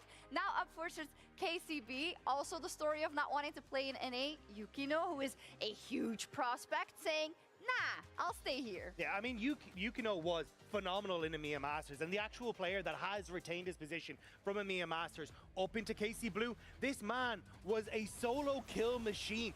7 solo kills going into finals when he got towards the EMEA Masters, and as well, his ability to just take over the game, have the team support him. I think this is where, again, like, now that you don't have, like, Exa and Piero there to try and support him, how can he make this new roster rally around him once more? Because he defined every early game he was a part of. And it's also, we always say that jungle is, you know, the engine of every single team, but I do feel like this man was a one-man army, because when you look at KC Blue across the board, I didn't really feel like they had, you know, the most dominant players in each position. Well, Minter made it to LEC and stuff, but it was always through him. He made it happen. So if there's one man that can carry, you know, a revamped KC Blue, it has to be Yukino. And I think it was the fact as well that he said, look, Europe is where I want to be. This is where I feel like I get the most professionalism. It feels like this is where I'm going to have the most opportunities. And now he is being rewarded for that to get his chance at the LEC and show just how strong he is. It's so cool. I wonder if it's also putting a fire a little bit under Yike, right? Because he's playing versus them. They're part of the same org, Odo. That must be stressful. Well, they're just like looking for drama, you know, but what? I mean, it is good, you know, because given the fact that they're sister teams, maybe in the long-term project, you know, having someone like Yukino, because he is one of those creative, he's a rookie and he's extremely creative. So I think in the long-term, you know, growth of the project, it does make sense, and it is something good for KC. It helps. He also smiles a lot together with Camilo. Oh, I love his smile. Actually, they are the smile bros. Camilo gets another chance as well to prove his worth, and it's just, we've always said this when he played in the LEC, but it's just great to see him be so happy at all times. He came to play ping pong with us to warm up, and he was good. He was good at ping pong. Yeah, he was good. He was better than any of us. Kind of wrecked some of the people backstage, Yeah. No, it's lovely, and I think as well, like, he was such a spark of joy on the rosters that he's been on. Now working with Yukino as well, like, I'm just ready to see them smile and bring that positivity to the and I think we're going to check in with the Smile Bros with Laura right now. Absolutely. Come with me. I'm in the hallway once again, and I want to check on KC Blue, and I'm going to come to Camilo first, because you're the player among all, I mean, not you, baby Prime, but you have the most experience in the LEC. What kind of advice did you give your teammates before their first game? I mean, I didn't give them a lot of advice, though I would say that just as long as they don't play scared, I think if we still play aggressively like we usually do, we have our chances, and I think they should just have fun and play like they usually do. Yukino, first game in the LEC. Any words that you want to share before your very first time stepping on the LEC stage? I mean, I'm very happy to be here, and Yike better watch out today. Yike, watch out. It is KC versus KCB, and it starts right now. Let's get right into it. KC versus KCB. Academy versus the main team. Right? And the KC fans, they're thrilled because no matter what, Carmine's winning today. True. Whether it's A or B, we will find out. Although I do think it would be pretty crazy if the Academy team wins today, especially with the roster that they have constructed. It's not really meant for LEC. It's not meant for instantaneous success. It's a roster that is definitely more of a rookie-focused build towards the future. Yeah, and again, you probably heard it from our desk as well, but Yukino, the kind of the one holdover here, and Camilo, the one guy with the LEC, recent LEC stage experience. But overall, just have to see how they fare. Yeah. I don't know if this is the... This probably is you're kind of they're dipping their toes in for their first game, get the For sure. jitters out, and a game against players that you probably see and speak to on a regular basis. Yeah. I think it's a good first test for them, and I think regardless of how their LEC split goes, it's, I think, going to be valuable for them because I think everybody can kind of see that this is not a roster that was built to win or to compete really in the LEC. You're here to upset. Yeah, you know, for you're sure. here. You're here to like strut your stuff, potentially make your mark, and then see how that converts when we look at the ERL scene, when we look at upcoming EMEA Masters, what they're going to be able to do on that stage, and if they can continue a legacy. For the most part, when it comes to KC, or KCB in the case of recent years of the EMEA Masters, of that dominance, right? Yeah. Outside of LR last year, which has kind of been a blip on the radar, KC was usually a team at the top of the list for, most competitive in EMEA Masters. Yeah, and I think it's an interesting conversation because a lot of the time when we have rookies come into the LEC, we feel like if they're here, that means that this is like their one chance to shine. While when it comes to, for example, Hazel and Tao, they went just from Div 2. It's not like they're coming here with a ton of ERL experience. This is their one chance to finally make it. No, this is like the start of their career. This is really young players that we're seeing here. And I think we're going to see a glimpse of their potential today. And I'm really excited to see how that's going to look. Yeah, ready for that glimpses. We're now into picks and bans. KC chose first pick. KCB chose red side. So we have yet to see a... Bây giờ anh em ơi, xin chào anh em, xin chào toàn thể anh em. Chào anh em đến với phòng live phỏ và chào anh em quay trở lại với đó là LEC Cup anh em ơi. Hôm nay chúng ta sẽ cùng đến với trận chiến giữa hai người anh em cùng cha các ông nội, đó là Kamikops Blue và Kamikops anh em ơi. Hai đội cùng cha các ông nội anh em ạ. KC và KC Blue. Hai đội cùng một đội nhưng mà thực ra nó là hai đội anh em ạ.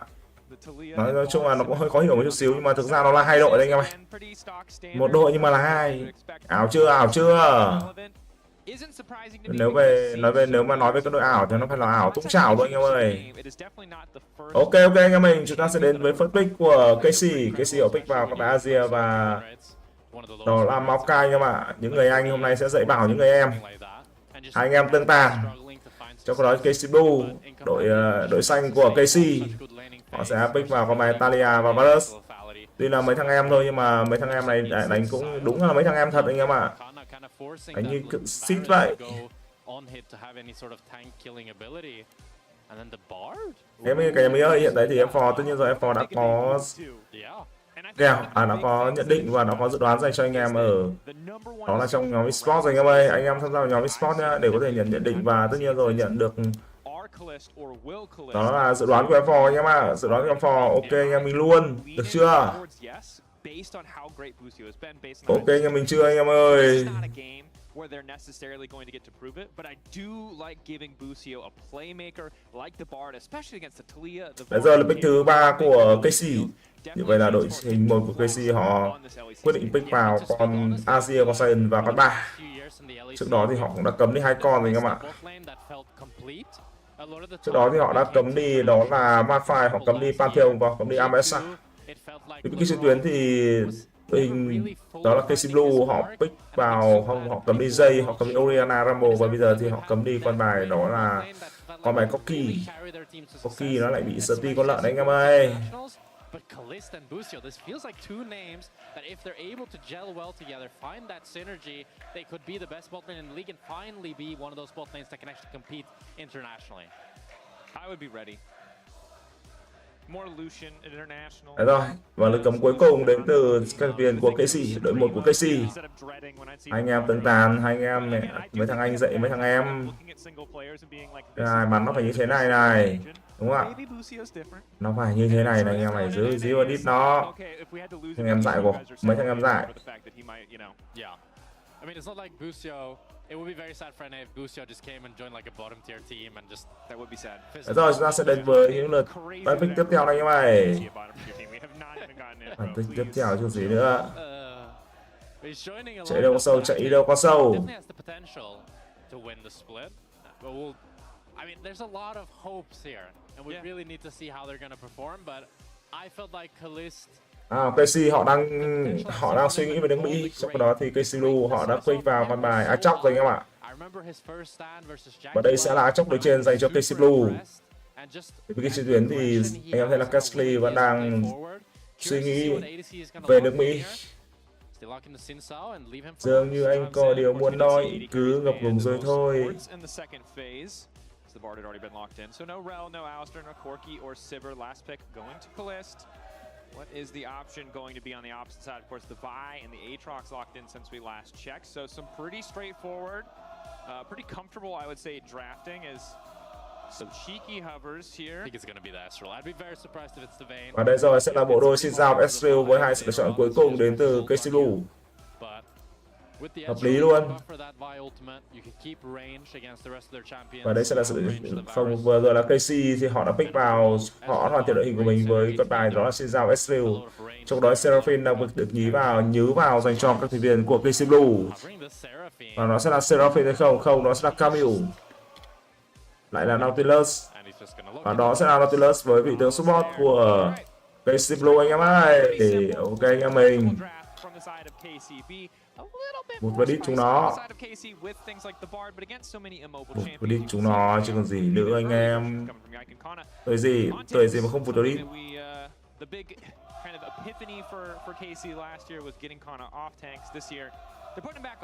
Ok anh em mình ơi.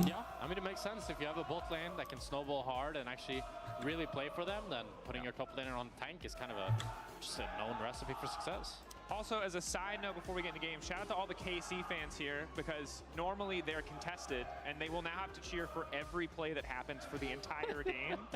So, I hope we sell throat. Đấy rồi. Rất nhanh chóng thôi, ta sẽ đến với ván thi đấu trận chiến giữa KC và KC Blue. Trận chiến mà hai anh em huynh đệ sẽ tương tàn với nhau. Cái táo lạng và người 0,5 kg. Và thế rồi, người 0,5 kg đó chính là những người anh em KC Blue. Họ là đội trẻ của KC. Chẳng có lý do méo gì lại thắng đội chính cả. Không có lý do gì mà thắng đội chính cả anh em ạ.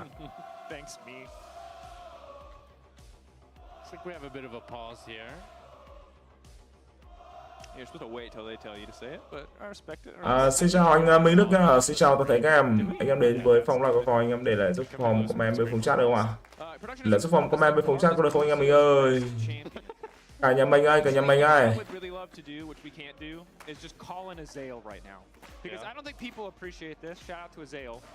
He was the biggest Busio salesman on the face of the earth. Really?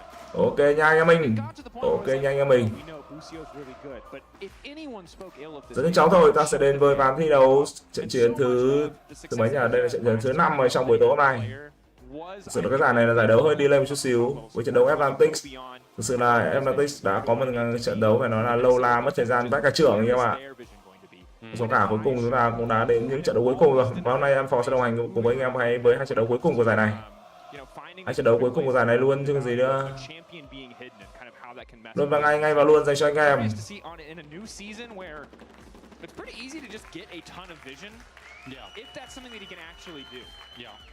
I mean, I'm very curious. I felt like in that FlyQuest roster, Inspired and Whipoff had like the brains of the team. So I want to see how Busio meshes Đấy rồi anh em ơi, cả nhà mình ấy. See that the guy can inspire. Giơ tay ra nào, rơi chân ra nào, và thậm chí là anh em có thể giơ cả stream ra nữa. Player kind of play a slow game and scale up into the later stages. Not similar personality. Chúc anh em là bản đồ Samrit và chúc anh em là đấu trường công lý, nơi mà các game thủ thường đấm nhau ở chỗ này đấy anh em ạ, đấm nhau chỗ này. Hôm nay thì em Phò cũng như mọi hôm thôi, em Phò sẽ xin đồng hành cùng anh em với những trận đấu trong buổi đêm hôm nay. Và hôm nay chúng ta sẽ đến với LEC, giải đấu linh huyền thoại của khu vực châu Âu. Và tiên rồi, đây đã là những trận đấu cuối cùng trong buổi tối nay rồi. Rất hân hạnh được đồng hành cùng với tất cả anh em ơi, rất hạnh được rất hân hạnh được đồng hành cùng với tất cả anh em. Cảm ơn anh em mình rất nhiều nhá. Lúc nào mà đang ở trong nhóm của em Phò thì anh em hoàn toàn có thể đó là nhận được nhận định, và anh em cứ theo những gì mà em Phò đoán ở dành cho anh em ở trong trận đấu này, đây là gấp anh em ạ, là gấp dành cho anh em luôn anh em ơi. Cứ làm theo những gì em Phò dự đoán thôi là gấp, được chưa ạ? Cứ làm theo những gì em Phò dự đoán thôi là gấp, gấp sắc gấp. Gấp thôi chứ còn gì nữa anh em, gấp thôi chứ còn gì nữa. Chạy đi đâu còn sâu anh em, chạy đi đâu còn sâu.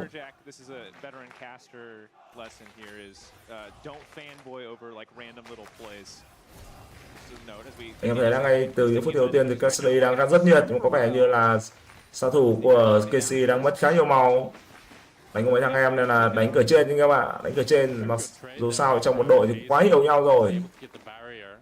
Trong một đội quá hiểu nhau rồi anh em ạ. Hiểu nhau quá rồi, đâm ra là đánh cũng hơi nhờn thì phải. Mấy thằng em đấm mấy thằng anh không chưa phát nào luôn. Là đáng sợ quá đi. You overanalyze small plays and give them like crazy credit you shouldn't. Like, oh yeah, he was thinking 5 step ahead that this guy was gonna like step. Xin chào anh Khởi Đăng, chào anh Minh Đức ạ. Xin chào tôi thấy các em. Đi trên là cục đối đầu rất tao và cao bà. Và tất rồi, KC Blue chẳng có cái cửa gì ở trong trận đấu này cả đâu anh em ơi. Dù thế thì có vẻ như KC Blue đang rất hiểu KC, cực kỳ hiểu KC các bạn. Một trận đấu mà anh Phong nghĩ rằng sẽ có ít mạng đâu. Đây sẽ là trận đấu thắng sớm dành cho KC, dạy cho mấy thằng em biết thế nào là lễ độ.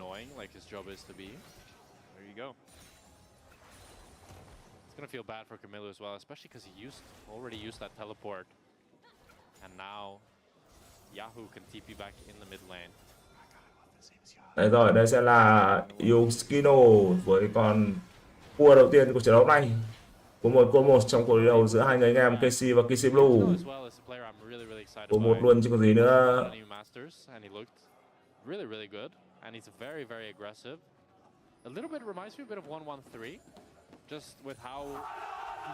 Ok anh em mình ơi,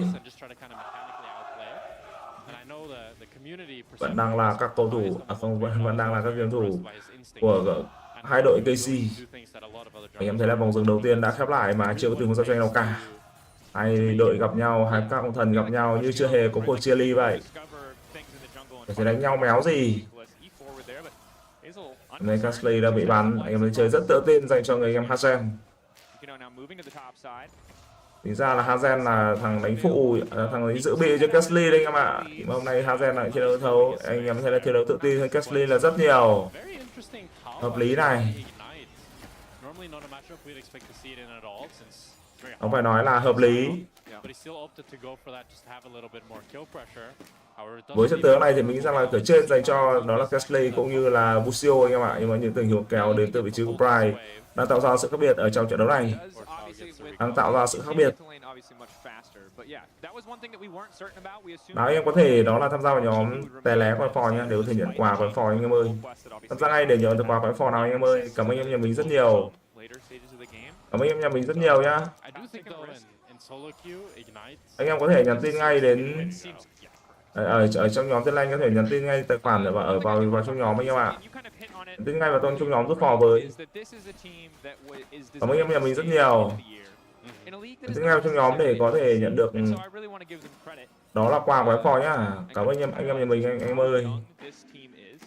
Anh em mình vẫn đỉnh, vẫn thế anh em ạ. Máy đỉnh. Average age of teams in the LEC overall 23.3. These guys are a babies. per player, 10 games on average you see the hook coming in, whereas per player across the league is like 156. This is anh em thấy là đang khu vực đường dưới đang được quan tâm là khá nhiều. Thì mà anh em thấy là liên tục có những tình huống hỏi thăm của những người chơi đi rừng xuống khu vực đường dưới. Lần này là tình huống mà người nhà Ike đang ngó xuống đường dưới. Nhưng đấy rồi, và làm chủ phải nói là khá liều lĩnh đến từ vị trí của Yokino. Đội viên của KC Blue đang thi đấu hay, đang muốn thể hiện mình trước một KC đội hình được đánh giá cao hơn họ, và tất nhiên đây là đội hình chính của họ. Quân xanh mà thắng quân đỏ thì đúng là ối rồi ôi, buồn cười luôn. Và đây rồi sẽ là dòng đầu tiên dành cho những người anh em KC Blue. KC Blue đang chơi hay, họ đang muốn thắng luôn KC. Thắng luôn chứ có gì nữa, có sợ gì đâu. Có sợ gì đâu. Nào, anh với trẻ em dí vào đây, chấp hết. Không phải mà anh em gì tầm này. Chấp hết được chưa? Chấp hết, một mình tao chấp hết. Có bao giờ sợ đâu. Có bao giờ sợ đâu phải không anh em? Có bao giờ sợ đâu. Không sợ là có thật anh em ạ. Không bao giờ sợ là có thật. Good individual laning here from KCB to start off the game. I mean, not falling behind against any of their more veteran counterparts. I think they're very happy with this, being able to pick up the first strike as well. Em thấy là ngay lập tức thì có những tình huống cướp rừng đến từ vị trí của người anh em Yokino. Không hề để thằng anh thế nào cả, thằng em này. Bây giờ thằng em mà thắng thằng anh thì buồn cười anh em ạ. Thắng thằng anh thì cũng còn buồn cười luôn, ối trời ơi luôn.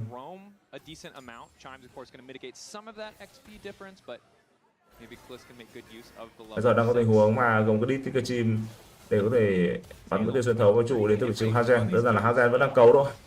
Nhưng tình huống nằm mềm trước giao tranh. Hiện tại thì anh em muốn nhận được quà vạn phò anh em tham gia vào nhóm nhá. Anh em nhắn tài khoản vào nhóm để có thể nhận quà nhá. Có quà luôn dành cho anh em ơi. Có quà luôn dành cho anh em chứ còn gì nữa. Chạy đâu sâu, chạy đâu con sâu. Không thể chạy được con sâu ạ. Không chạy được đâu.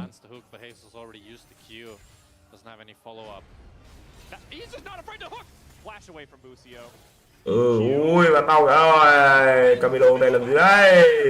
Và đó là tình huống Camilo đến và đã có mạo dành cho Camilo. Đơn giản là dùng mặt đất dây sóng xuống và bú vàng thôi. Nhưng mà ba người đang biến về. Ike đang có mặt ở đây và lành ít rất nhiều dành cho người anh Camilo. Có tác phẩm ổn, có quang để chấn nhưng không trúng anh em ạ. Chúng làm thao thược. Chúng làm thao thược, chúng làm thao thược. Hỏng hình luôn.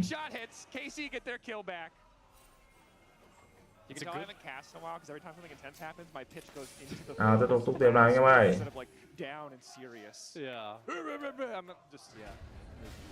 Well, it's a really good aggression from KCB here as Prime continues finding the hooks. Hazel lands the arrows, and Camilo on the roam, able to pick up Busio.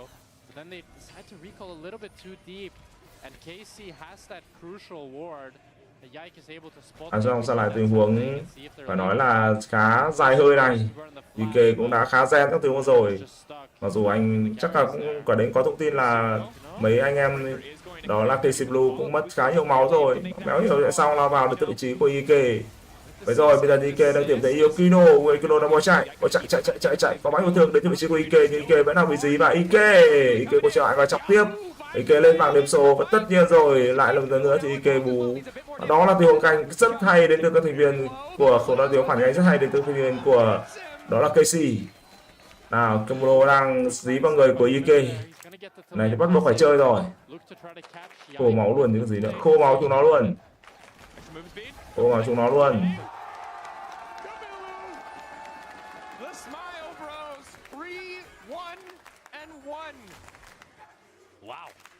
Nào anh em ấy tiếp tục chụp Bích Ương.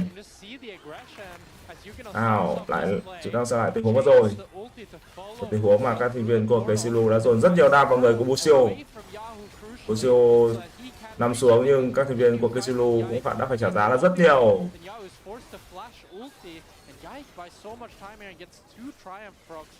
Nói chung là đen anh em ạ, nói chung là đen đấy. Ở đây có phải là đen không? Khi vắng em thì đen.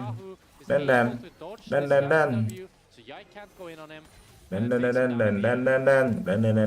thôi. Nào anh em đến với phong lạc phò, anh em để lại giúp phò một comment bên cùng chân nhá. Anh em có thể để lại giúp phò một đợt like đúng không ạ? Một đợt like và một đợt sub ở bên ở trong trận đấu này. Một like và một sub anh em ơi. the SK game we just watched was also incredibly close. Okay, you're right. I'm just getting ahead of myself. I'm excited about the moment, man. Yeah. It's the first week back. Sorry, I didn't mean to. No, you're good. I mean, I think it's a fair call out. I need a reality check every once in a while. Yeah. Speaking of reality checks, the Jace did not do 1,000 damage last game, but that was close. It took you this long to accept it? That's fair. Luckily, he's not in this game, so we don't have to talk about it anymore. We can start the therapy session later. Nào, EK lại đang muốn hướng đến đó là 3 con sâu. Continuing to clean up the objectives here needs a bit more gold. The Sundered Sky such an important spike for both of these junglers. Từ đó con rồng thứ hai của trận đấu đã có, và một lần nữa thì KC Blue đang rất chủ động với con rồng thứ hai này. Đó là con rồng công nghệ. Rồng công nghệ nào. Và đây sẽ là 2 rồng dành cho KC Blue. KC của chúng tôi này, đội hình 1 của chúng tôi này. Điều không, đó là yêu Kino vẫn đang rất chủ động trong thủ con rồng. Ở đường giữa thì anh em có thể thấy là có sự chủ động đến từ vị trí của người anh em Camino, nhưng mà Camino cũng cần phải cẩn thận hơn khi mà anh em thấy là Asia sẽ làm một vị tướng chơi về sau. Kia Hu vẫn sẽ chỉ farm thôi, đơn giản là như vậy anh em ạ, đơn giản đam rổ là như vậy, không khác được, chỉ farm thôi anh em ơi. Cần méo thì phải làm gì hơn đâu, farm là quá đủ rồi. Mặc dù là đang không mạng nhưng mà anh em có thể thấy là KC Blue vẫn chưa tạo ra sự khác biệt, nhưng mà thậm chí là họ chế hơn được đúng hạt rồng. Tính từ đầu trận đấu họ chế hơn đúng hạt rồng, họ bú được trên cuộc đầu, họ bú được rất nhiều thứ. Anh thấy là các vị trí chủ lực của họ thì đều đang thua tiền, như đường trên thì đang thua 400 tiền này, đi rừng thì đang căng ngang nhau, nhưng trong đó thì xạ thủ cũng đang thua tiền anh em ạ. Vị trí quan trọng của đó là KC vẫn đang làm rất tốt, thực sự là như vậy luôn.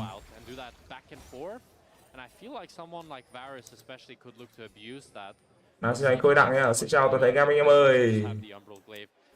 Ok anh em mình. Kiêu Hu đang dí vào vị trí của Kamadu. Trong đầu Satu có lỡ.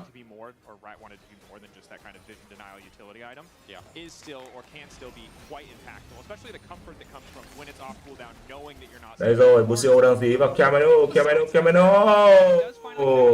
Satu có lỡ này. Và nó là tình huống kéo tiếp theo đến từ vị trí của Pride. Pride đã có tình huống kéo không thành công. Kéo gì đấy bạn ơi? Bạn ơi hãy đến quê hương chung kéo. Bạn ơi đừng kéo nữa, nhà mình còn méo gì đâu. Có cái tivi màu bạn cũng mang đi kéo. Đây rồi, pha lao vào đến từ vị trí của Kiêu Hu. Một tiêu nữa thôi. Và đây rồi, cùng ánh sáng để có thể đưa người anh em Scaminu lên bảng điểm số anh em ơi. Này chuyện này để chạy chúng tôi này. Mày chạy hộ tao cái, chạy hộ cái bạn ơi, chạy hộ cái bạn ơi. Xin cái cửa chạy. Cái kiểu gì? Và đó là 4 đều dành cho KC. Nói chung là KC cũng chỉ thế thôi anh em ơi, cũng chỉ thế thôi. Bất có mẹ lực luôn chứ còn gì nữa. Tới gì? Xin cái cửa. Cái cửa chứ còn gì nữa.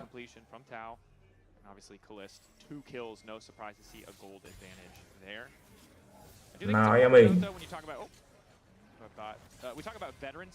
I think one guy I do want to mention on the KCB lineup is not Camilla, who of course has that LEC experience, but is Prime. This is a guy who, while he hasn't made it to this stage, xin chào anh. Xin chào toàn thể anh em nha. Anh em để lại giúp phòng comment bên phòng chat anh em ơi. Cảm ơn anh em nhà mình rất nhiều anh em ạ.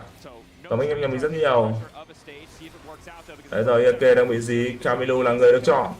Có máu vết thương dành cho vị trí của EK và Camilo vẫn đang là người được chọn. Vì vậy thì EK đã mất máu rồi, EK lên bảng điểm số. Phía này Kiêu Hu vẫn đang chọc khá nào. Kiêu Hu dùng đó là người cắt của mình và thoát đi. Thành viên của KC Blue vẫn đang thi đấu rất tự tin. Vậy họ vẫn đang thua 400 tiền. Mà nói về farm thì KC Blue không bằng, nhưng mà nói về đánh nhau thì khả năng là nhiệt hơn anh các bạn. KC Blue vẫn đang nhiệt hơn một chút xíu. Đánh nhau nhiệt và cả đờ luôn. Now going over for KCB with 2 Drakes as well, third one spawning in a minute as Callista's looking to roam all the way top. Instant ulti coming in from Kana. Flash away is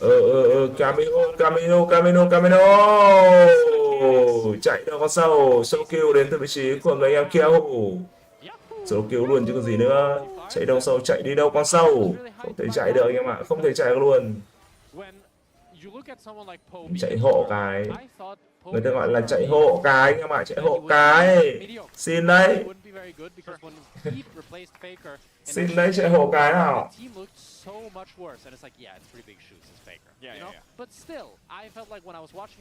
Và đây sẽ là trụ đầu của đồ dành cho Casey. Kiểu hù lên tiếng với hai bạn gục và anh mới chỉ đào xuống một lần thôi. Bây giờ chính thức là tất cả các đường của Casey đều đang hơn tiền.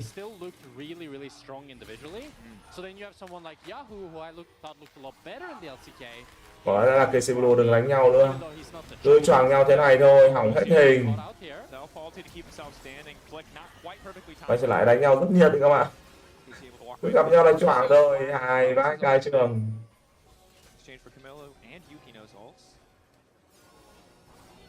Đấy rồi, phải vào đến vị trí của Yên Kể. Bật ngay bắn yêu thương lên anh em ơi. Bắn yêu thương lên, bắn yêu thương lên và phụt.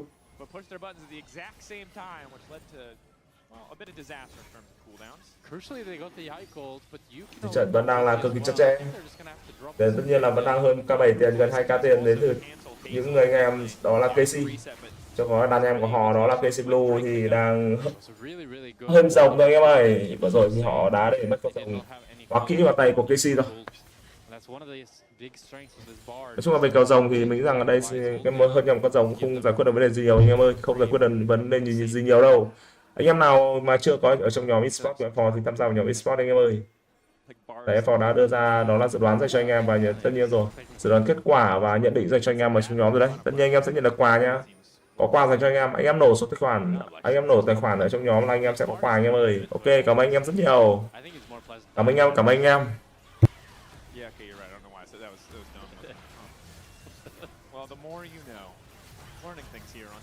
Rồi từ lao trụ đến tư kết viên của Casey, tổng đó là lao và sự ra cái nước dành cho kết viên của Casey. Casey Lu nhìn ăn trong ngậm ngùi, anh em thấy là thi đấu rất chủ động dành cho Yokino. Yokino thi đấu cực kỳ chủ động luôn. Cực kỳ chủ động và hơi bị rộng một chút xíu dành cho người game Yokino.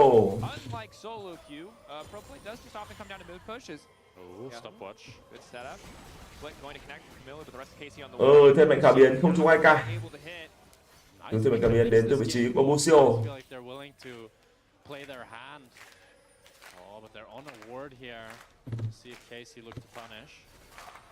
Tiếp tục vào tiền nào.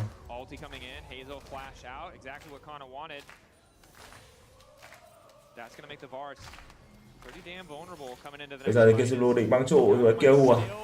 Băng trụ wow. Có con lao đến từ vị trí của Vi, hôn gió cầu đi cầu về chắc chắn chết đến từ vị trí của Kiêu Hù. Và đây là 76 dành cho thành viên của Casey Blue. Họ có một món trang điểm đó là Kamenu. Như vậy là nó chỉ là một tình huống 1-1 mà thôi anh em ạ. Tiền thì vẫn thế, vẫn đang hơn nhau 2k. Cứ tưởng là có lời nhưng mà ai ngờ là chỉ là hoa tiền thôi anh em ơi, chỉ là hoa thôi. Hoa Minzy mà thôi trong tiếng vừa rồi. Hoa Minzy. Casey vẫn đang thi đấu ổn định hơn. Ở đây macro farm tốt hơn. Mỗi người farm hơn tầm chục số lính thôi là ổn rồi. Bởi vì đây đúng là mỗi người của Casey đều farm hơn tầm 10 số lính thật.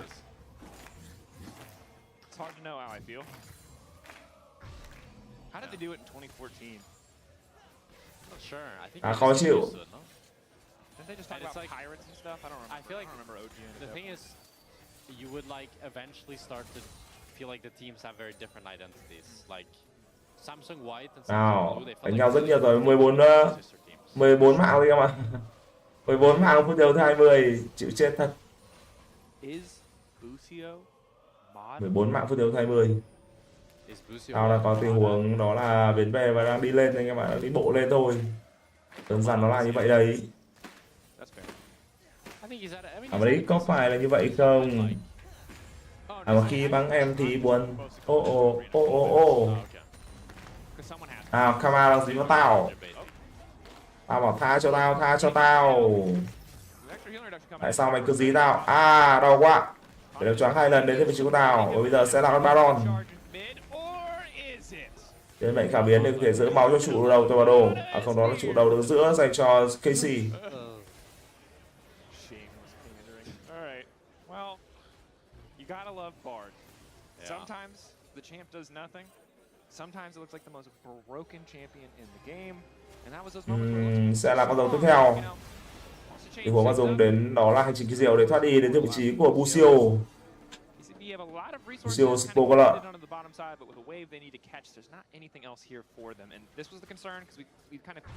Tránh khởi đặng nhá, xin chào toàn thể anh em.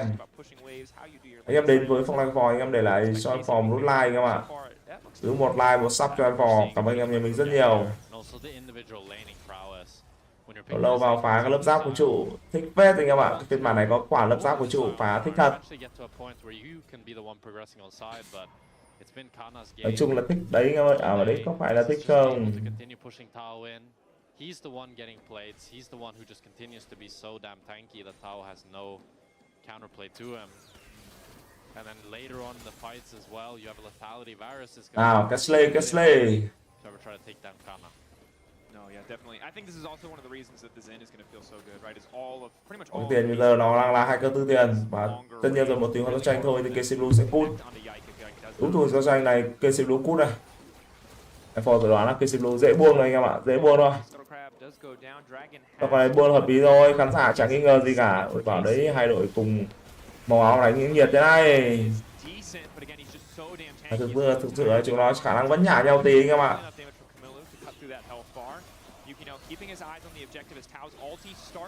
Bây giờ Kama nó có vào đây.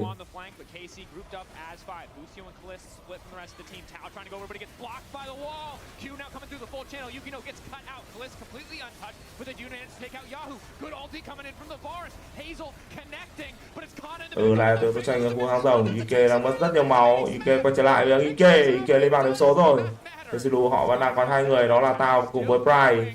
Nhưng Tao cũng đã phải nằm số rồi. Trong đó thì Pride thì đang bỏ về. Sẽ có rồng dành cho KC Blue và bây giờ tức là KC Blue họ hơn 2 mạng. Và chúng ta đã có mạng gục thứ 20 rồi. Chúng ta đã có mạng gục thứ 20. In the back line here, as nobody has the damage to take him down, as we'll see in the replay. I really like how Yukino went for the flash Q onto Yahoo, he chained it into the ultimate, and Yahoo dies here without doing really any damage. Dòng sau này thì hướng ra giao tranh vừa rồi anh em ơi. Các đội viên của KC Blue họ đã tàn vỡ quá nhanh. Vỡ tan quá nhanh em ạ. Vỡ tan hay là tan vỡ đây. That KCB so desperately needed. So they lose the fight and they'll lose the Drake. That they do. Glist opting for Voltaic Cyclosword third. This is a crazy build. He's gonna hit hard. The thing is like he can't kill a tank to save his life, but there is no tank. There is no tank, so man's trying to hit like a truck. Yeah. Gotta respect it. I was thinking that Estro would be pretty weak with the new season, since the new Essence River is kind of clunky on him because it scales with crit. And IK đang có tình huống tí vào Iokino. Nếu mà nói về ăn mục tiêu lớn thì Iokino làm tốt hơn IK là rất nhiều. Nhưng mà bây giờ thì với cái baron này thì liệu Iokino có thể làm lên chuyện hay không? Và khó khăn dành cho Iokino.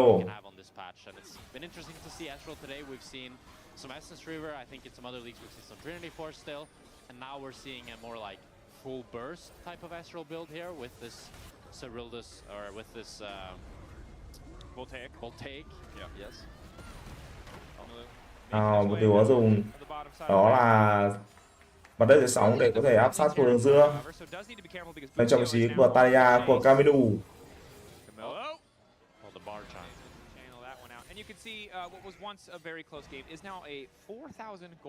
Camino vẫn đang rất bình tĩnh.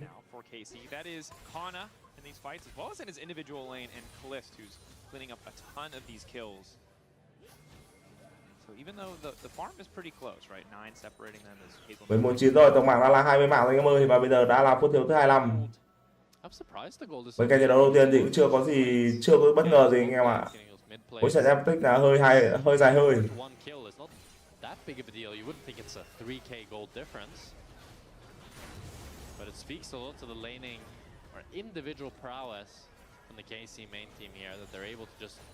Continue ballooning their own gold leads. Baron không nhỉ? Baron nhỉ? Bây giờ Baron đã là hợp lý luôn với KC này. Phò cái thằng KC lên, đó là hướng đến con Baron này các bạn. Làm tí Baron nó hợp lý luôn. Đang là tình huống kiểm soát Baron đến từ vị trí của Busio. Có lẽ là họ lên hướng đến con Baron này.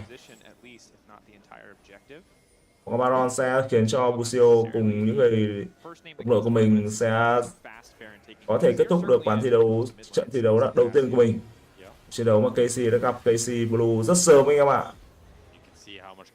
Hai người anh em KC gặp nhau sớm phải cả đái luôn.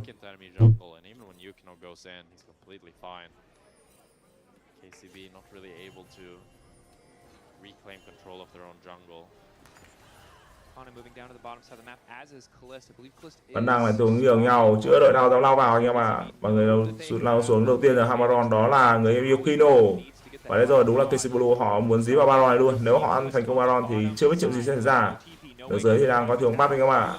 Khi mà Kesley đang bắt tao, Kama cũng đang có mặt đây. Và đây là một tình huống bắt. Bây giờ bắt thành công thôi. Bắt thì chắc là thành công rồi.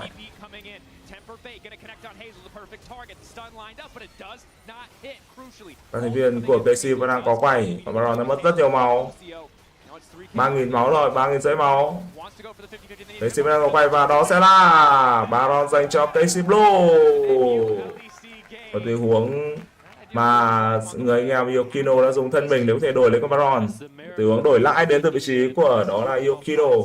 Với việc mất con Baron này thì Yukino, không KC họ sẽ không thể đẩy được tiếp anh em ạ, không thể đẩy tiếp.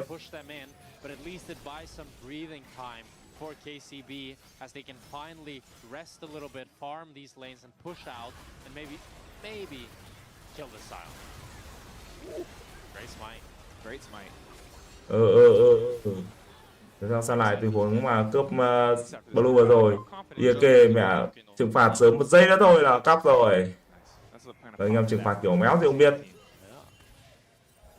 Hơi tệ dành cho những người em vú sệ. Hơi tệ. Tệ quá chứ còn gì nữa anh em, tệ quá chứ còn gì nữa. Anh khởi ơi.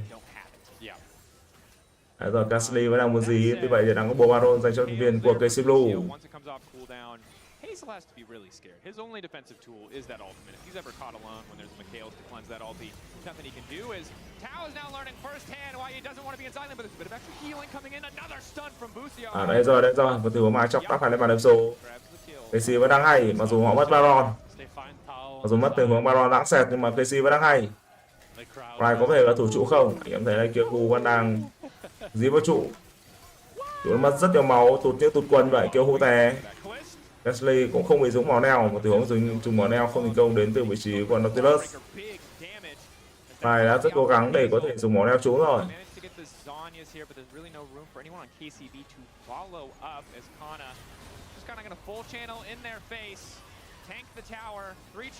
Có thì có lao vào trụ và đây là quyết định sai mầm đến từ vị trí của Kama rồi anh em ơi. Kama sống dậy với cái nội tại của mình nhưng Kama cũng sẽ phải nằm xuống nhanh thôi. Mà cá sai kêu lao vào trụ trong tình huống rồi nhưng mà một tình huống mà một mạng đổi một trụ. Em nghĩ rằng là tình huống đổi này thì là một tình huống đổi được anh em ạ, đổi được thôi chứ cũng không lãi lắm. Không lãi lắm nha anh em ơi. Ok mình nhìn Iake đang lên khu vực trên. Và đây rồi trong cậu, đó là vị trí của người anh em Yukino. Cái trận đấu này thì em Phò sẽ đồng hành cùng anh em nha, Jichu anh em ạ. Anh em ơi, em Phò sẽ đồng hành cùng anh em với trận đấu của Jichu Esports.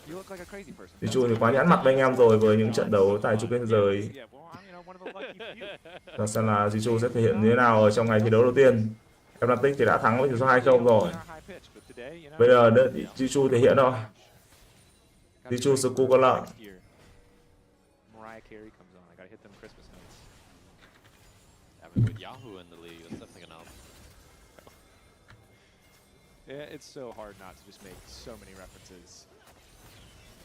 Vẫn đang là KC Blue thi đấu rất tự tin các bạn.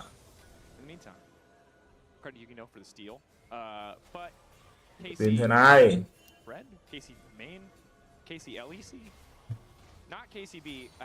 Số đang là 14-10. The objectives are synced in such a way that it's going to be pretty tricky to fight around it, and short of another side lane collapse. Lucio. Marked. will just barely make it through the portal there. Does get stunned, but luckily does not get hit by the flick back. I do think kêu hù đang gì cái mày. KCB has been Trong đó Casly. Hazel. I was really happy with Đơn giản là Casly ra giữa farm thôi. Cùng ánh sáng cũng đã lấy đi. Đó là một nửa máu của bọn lính rồi. Đánh farm thì KC Blue không có cửa em ạ. Bắt buộc họ phải lao vào choảng luôn. Choảng luôn, choảng luôn, choảng luôn, choảng luôn. Really enjoyed watching him play today. Yeah. I also think it's important when you have a team like this where you're not sure what to expect and you want to be respectful of the players, that you just get a game on the board so you can see where they're strong, where they're weak. Remember, this is an almost entire... anh em ơi, cả nhà mình ơi. Well, we want to give them their credit, we want to give them their due. You don't just want to like dance around it, right? How good are they going to? Yeah. And we've definitely seen some positive things in the context of this game. Yeah, I think for an ERL roster, this team is very Yokino đang bị dí và đây rồi, Yokino sai rồi, mất luôn giáp thiên thần dành cho Vi này. Phi với chúng tôi này, và như vậy là Yokino lên bảng điểm số. Lên đam với chúng tôi này. Bảo rồi đừng lên đam, cứ lên cơ, chịu chết thật. Tại sao bạn lại lên đam bạn ơi? Đam sai chưa? Quá sai còn gì nữa. À đấy rồi, đó là tình huống mà Yokino lại phải nằm xuống. Chỗ đó thì tao cũng thấy người đồng đội của mình nằm xuống thì tao cũng bảo thôi tao cũng nằm thôi. Tao nằm thôi, tao đứng mỏi chân quá rồi, phải nằm thôi, phải nằm thôi.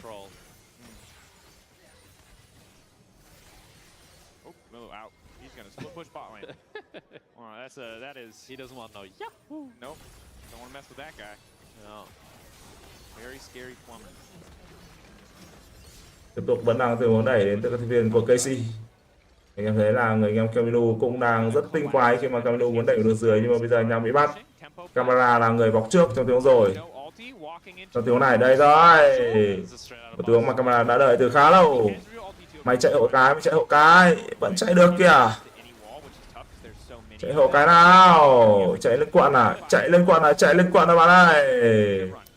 Đúng rồi, chạy lên quận thật anh em ạ. Tuổi gì? Tuổi gì mà nói chạy anh em, tuổi gì mà nói chạy. Lên quận luôn chứ còn gì nữa. Now Nash is spawning soulless in 15 seconds. Yep. 4v5. Yahoo puts down the mid tower. Hazel actually one shots it puts down before. the mid tower. Yeah. Bây giờ đang có dòng tiếp theo không?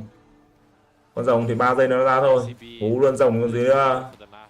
Hai rồng đầu tiên cho bọn KC Blue ăn. Bây giờ rồng hoa kỹ tiếp theo sẽ thuộc về KC. Rồng hoa kỹ dành cho KC anh em ơi. Rồng hoa kỹ, rồng hoa kỹ, rồng hoa kỹ, rồng hoa kỹ, rồng hoa kỹ chứ còn gì nữa. Chạy đâu có sâu.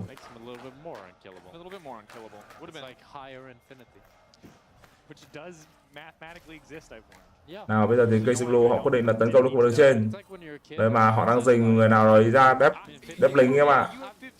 Cái hệ tầm nhìn rồi. Đến từ cây soi sáng của người em Kiêu Hù, rất tình đòn dành cho Kiêu Hù. Và dòng thứ hai ở trong trận đấu này, hai dòng anh em ơi. À còn Baron thứ hai các bạn. Còn Baron thứ hai.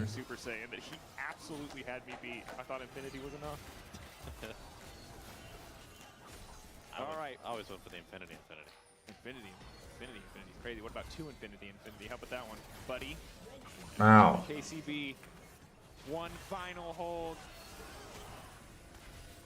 Còn Baron vẫn chưa được ăn thì các bạn. KC Blue quyết định bỏ Baron. KC thì không nghĩ như vậy. Mình nghĩ là bây giờ KC quay trở lại bú Baron được.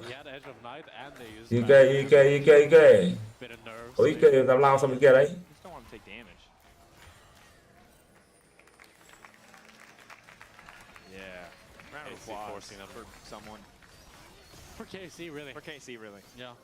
Nào sẽ là Baron thôi. KC ăn Baron nhưng KC Blue không biết phải. KC Blue biết không? Biết nhưng vào có lẽ là quá muộn, và đúng là quá muộn rồi. Muộn mang dành cho các thành viên của KC Blue. Tao đang bị gì này? À chắc rồi. Queen 1 không được. Với cap cũng không thành công dành cho vị trí của tao. KC gonna look to run down mid here with the Baron Nashor, with Tao down, with Yahoo. People are gonna get so bored. Đấy rồi bây giờ thì KC dí vào trụ thôi và họ sẽ kết thúc ván trận thi đấu này thôi anh em ơi. Trận đấu kết thúc ở phút thi đấu thứ 34, khá dài hơi. Đấy rồi. tràn vào với Bobaron và Casey Blue ít hơn một người. Mình nghĩ rằng hoàn toàn có thể có tình huống kết thúc trận đấu này ở đây. Kết thúc thôi chứ còn gì nữa. Kết thúc thôi chứ còn gì nữa. Tiêu đi nó.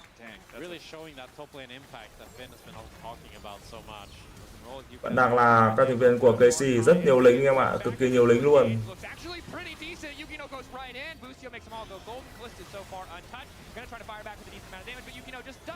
Ngược lại là tình huống Kailu ra, Hazard cũng ở đây.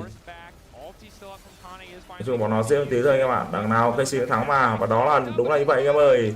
Vậy Casey đã chính thức là có trận thắng đầu tiên của mình, một trận thắng khai màn của mình trước những người đàn em Casey Blue. Cảm ơn anh em dành thời gian theo dõi nhé. Chúng ta sẽ gặp nhau sau ít phút nữa với những diễn biến chính của trận thi đấu tiếp theo. Đó sẽ là Jiu ra sân anh em ạ. Cảm ơn anh em. Ok anh em ơi, anh em đợi phò tí nha, em phò lên trận Jiu cái. Towards mid late game, this was very one-sided. And of course, your player of the game for the team that did win, the KC main roster, Kana, Kalist, or Busio. But I was pretty impressed by KCB. I was especially impressed at the start of the game from Camilo, a guy who I thought like we had seen everything we were going to see. But that was a very proactive early game, some good movement, some good, micro moments there. And ready to see what they have to offer on the opposite side for KC. Obviously not the biggest first test. And we'll see how they fare against the rest of the competition this week. I believe both of these rosters are playing Los Ratones, so... Yeah, their real test. Their real test. A great game from Busio on the Bard. Lots of proactivity, lots of stunts. Shout out Yahoo. What a cutie.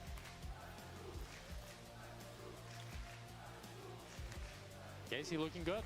Excited for them this season. Yeah. Again, it's a weird game because it's impossible to know what to take from this game. Rare that we have. I think that Casey is kind of good and maybe kind of bad. Yeah, there you go. I'm a centrist. There are two sides to the story, KC and KCB. Yeah. The KC fans seem excited though, so we'll carry that through. Okay, we're done talking about the two sides of KC. Laura's standing by with Kliss to talk about beating KC as KC. Indeed, Dracos KC take their first win against KC here in the LEC because that's how we roll in 2026. Kalis, merci beaucoup. Thank you so much for joining me for this interview. I did not even know who they were cheering for, honestly. It was really weird, but how was it for you playing against your sister team, playing against players that you know, that you see every day in the office? Yeah, I mean, it's kind of hard to understand also what they were like, who they were rooting for. But yeah, it was kind of hard to play against like the sister team. Yeah. It feels good, but also bad, because we respect KCB and we actually want them to like play good and have like a good split, because I think it's really important for the players and stuff. Like they can get a really good experience. So it feels good and bad, I would say. Yeah. But yeah, obviously happy with the win.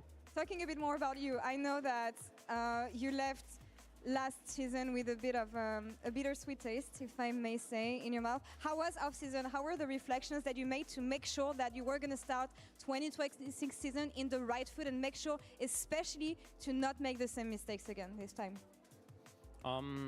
Well, obviously at first there were like we needed changes for 2026, and the most important was just like to not forget 2025, just like make sure we don't do the same mistake as 2025, get the good things we did from 2025, and just like make sure we're going in 2026 with like fresh mindset, fresh team, like a lot of enthusiasm and stuff, so we can actually just be humble and work a lot. New year, new Kalis, new expectations, new bot lane as well with Busio. Things, I feel like they're going well. We saw a tweet on social media the other day about Busio revealing some private stuff about you when you go on the toilets. We're not going to talk about this too much, but I feel like things are going well. I want to know a bit more, because you keep on saying that Busio is a great support, that you're going to do great things together. But when it comes to in-game, what makes you think that this synergy is going to click to the point that is going to make you guys reach the next level and actually become that bot lane that you want to be? Yeah, I mean, as obviously you can see, the group is like living well. We are laughing a lot together already. Everything is going good. Like it's like you can call that like the honeymoon phase in the early season and stuff. So the most important will be like to keep this honeymoon phase and just not like do the same mistakes as last year and just win winter split and be not good after, But I think for the synergy with me and Buzio, it's mostly like we are both really mechanical, and I think we are slowly finding each other, and I think it will make a really big difference also like in like the bigger stages and like a lot of micro details will like import merch. I see. Looking forward to seeing what you guys can achieve together. I see them with the banners and everything. So is there anything you want to tell the Blue Wall before I let you go? Well, obviously, thank you for supporting us and coming today. Just thank you, and also I would like love you guys to have a small message for KCB because like they are new and stuff, and I think it's a good team. And I would like even if you're like KC Red or KC Blue, I don't mind, just root for both KC and just make everyone happy, you know. They were in their starting blocks. They were waiting for months for your return on stage, Caliste. Merci beaucoup. Merci aux Ultras aussi, évidemment. We'll see you tomorrow. That's all for us here on this side of the stage. We'll be right back in just a few minutes for a rematch of summer finals. It's going to be MKOI versus G2. Stay tuned.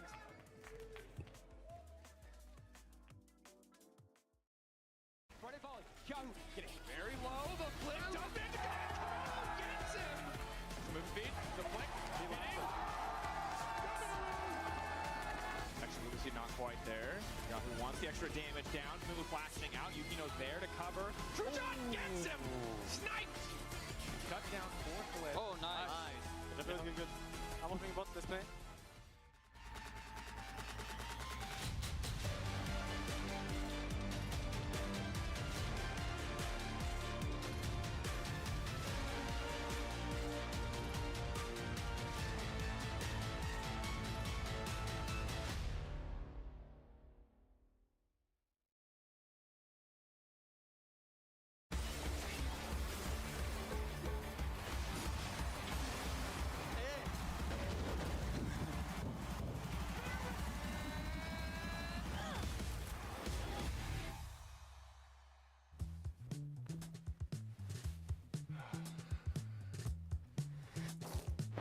Damn it. Hey, Dragos, you ready for the...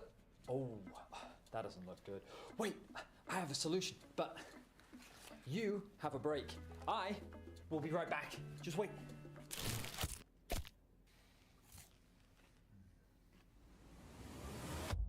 Have a break. Have a Kit Kat. See? I told you we'd figure it out. I don't think this counts. Come on, let's go. Hey there. Every season starts the same way. Everyone wants to win, but not everyone prepares the same way. I can't wait to show you what I have in store. And trust me, this year, everyone's leveling up.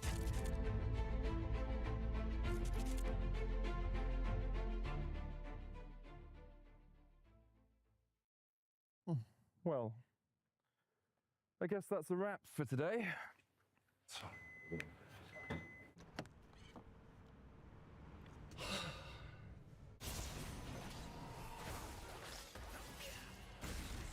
Seriously, Medic? I thought we were going out for a ride.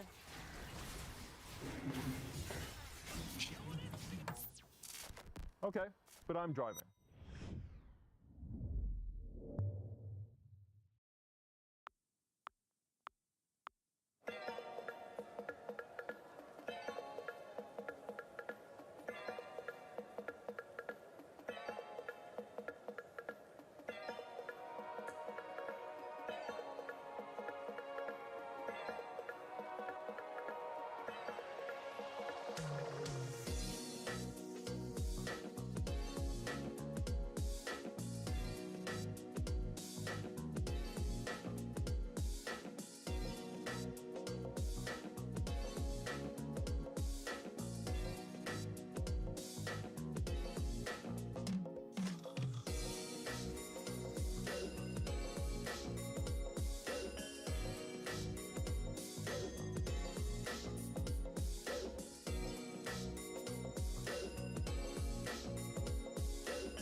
Movistar Koi.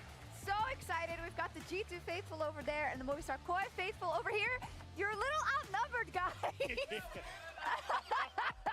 Oh no. And so basically, we are the MKoi believers and those are the G2 believers for this match made for the split. But we want to know, if you type in Twitch chat, who do you think is going to win? Who do you think is making the best argument? So kick us off, because you think MKoi is going to win this split. I believe in MKoi. They're coming in. Madrid was just a setback, a building block for something greater. Their goal is Worlds, and I think coming in, no roster changes, same strong roster from last year. New crazy meta from Mirwin to cook in, and I'm not sure if they can match the pace. Okay, Finn, you can't do this. You can't do this anymore where you're falling in love with the version of MKoi that could be. Instead, you need to stay grounded in reality and see that MKoi that is right now, because last time they got their cheeks clapped by G2 in Madrid. Yeah, I mean, the last time Finn fell in love with someone, it was 1 month free, and he's not here, so I mean, it hasn't been a great track record, you know? It's true, but look at what we're seeing there. Could you just tell me how many road trips did G2 organize for the fans? Woohoo! Tell them. How many road trips did MKoi win? Won their own! They won their own! What But the they hell? don't care. G2 doesn't care. G2 is the cool kid at the party that rocks up to it and just, you know, leaves with all the ladies because they're the cool kid on the block. Okay, let me talk to you, Let me talk to you about Mirwin. We saw him lifting the trophy there before, and coming in to the new season, there's a new kitchen in the top lane. I think about Broken Blade, got into Nar, Warwick into Aatrox. Hey, that was a setback. We don't talk about that. Come on. Meanwhile, Mirwin on the Varus, drawing ban game after game, cooking up a nice sofrito, some sweated tomato, onions, celery, bell peppers.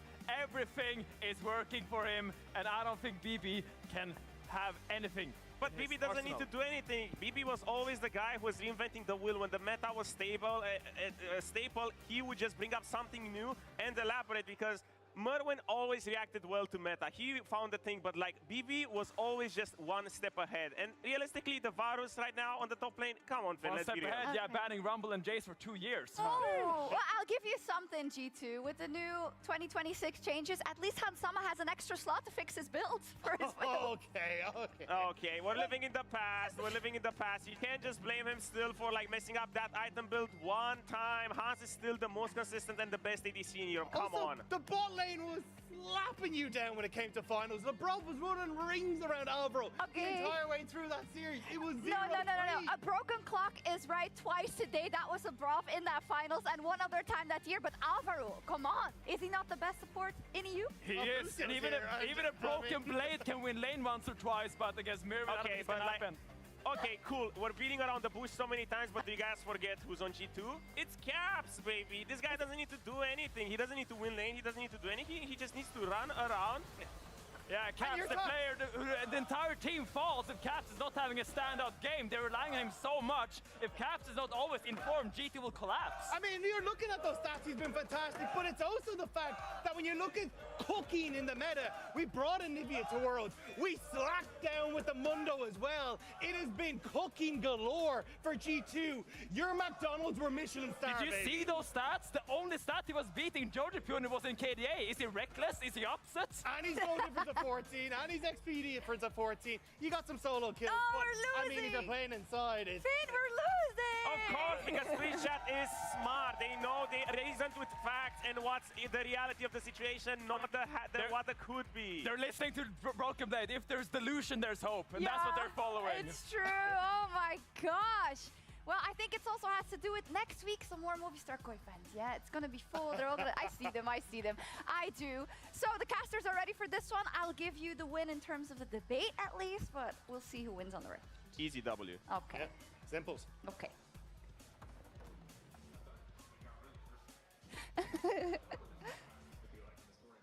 I'm putting down. Sometimes it needs to get personal. You know what I mean? But like, how did we all unconsciously decide that 113 was going to be the person who just took strays this year? That's true. I guess that's kind of unfair. I don't feel bad for him. It's fine. Finn doesn't love a lot of players. You got to call it out when it happens. You know? That's true. It's not special because it lasts forever. It's special because it happened. So who do you think is going to win, Dracos? That's a great question. I don't know, is the honest truth. Yeah. I will say that I would be leaning G2. Yeah. But G2 are hard teams for me to read because sometimes they're the biggest chefs in the kitchen. You know, they're busting out crazy stuff. You're like, wow. you guys must have watched like 3 seasons of The Bear back to back. And sometimes they're like, what if we played Nocturne Oriana one more time? And it's like, what version of G2 are we going to get? I'm really curious about the top lane matchup. I feel like that's where most of the action is going to lie. And I know a lot of MKOI fans have been really excited with Alphari now coaching top side and helping Mirwin out. I think that can help him so much. And also, remember that when BB was struggling, it was Alphari who coached BB into being a more lane dominant player. And Alphari always known for his laning phase, and I think in the current meta, we saw it last game, I think Kana, for me, had such an important impact. He was just so unkillable, so hard to deal with, and I feel like if there's people that are going to push the limits of what top lane is capable of, it's going to be Mirwin, it's going to be Broken Blade, so that's where I have my eyes in this matchup. Yeah, and I think that one of the things about the new season changes that we haven't gotten to see in competitive as much, because a lot of the games have been a little bit more chill, is how insane the top lane gaps can become, how impactful top laners can be with these new changes compared to last year. And that's been mitigated somewhat by, like, we saw Sion Aatrox. Kana absolutely outclassed and outmatched, but it's Sion, so it's not quite as flashy as it could be on, a more kind of impressive split-pushing sort of champion. So I wonder if we'll see Broken Blade and Mirwin showcase even more how big these top lane changes are and how powerful, the role can be, what a level 20 champion can do. Yeah, I would love to see some cooking for sure. I think being able to see kind of different type of top laners in this new environment with more XP and just more resources would be very interesting to see, because we've just seen kind of the stock standard. We saw a little bit of Mbessa, a little bit of Aatrox, we saw Sion, but seeing something new that I know both of these players are capable of pulling out, for me is the highlight of today's match. But really everywhere you look, there's nothing but highlights. I think this is our 2 best teams as it was throughout last year. Đây rồi anh em ơi, cả nhà mình ơi, chào mừng em quay lại với Phong Lạc Phò nhá, và chào mừng em quay trở lại với OkwinTV. Và chào mừng em quay trở lại với đó là trận chiến cuối cùng của đó là LEC Cup 2026 anh em ơi. Trận chiến giữa MKOI và G2 Esports. Tất nhiên rồi, G2 đánh giá cao hơn là rất nhiều, anh em cứ G2 mà vị trí thôi anh em ơi. Cứ G2 mà nhiều anh em ạ. Anh em tham gia vào nhóm của Phò nhá để có thể nhận được quà của Phò anh em ơi. Tham gia ngay vào nhóm của Phò để nhận được quà của Phò nào. Tất nhiên Phò đã có kèo, đã có dự đoán dành cho anh em trong nhóm đấy. Đã có dự đoán dành cho anh em trong nhóm rồi, anh em chỉ tham gia vào nhóm thôi là sẽ có luôn anh em nhá.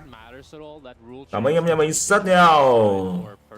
Đấy rồi, chúng ta sẽ đến với lượt cấm chọn ở trong ván thi đấu đầu tiên. Anh có thể là em coi họ đánh giá yếu hơn nhưng mà họ đang cấm đi, đó là Mundo, họ cấm đi con bài đó là Mafai và họ cấm đi con Connect anh em ạ. Connect. Con này anh em gọi là Connect hay Connect. Trước đó thì về bên kia chiến tuyến thì G2 Esports họ cấm đi Rumble, họ cấm đi bài Oriana và họ cấm đi Sion. Chắc chắn là G2 Esports họ sẽ muốn đó là họ sẽ muốn giành chiến thắng ở trong trận đấu khai màn này anh em ạ. Liệu đây có phải là trận đấu 3 ván đấu không hay chỉ là 2 thôi? Không. Về đéo phải đéo kèo BL3 anh em ạ, đây là kèo BL1 mà thôi. Này tê nhỉ. Chỉ là một kèo BL1 mà thôi anh em ơi.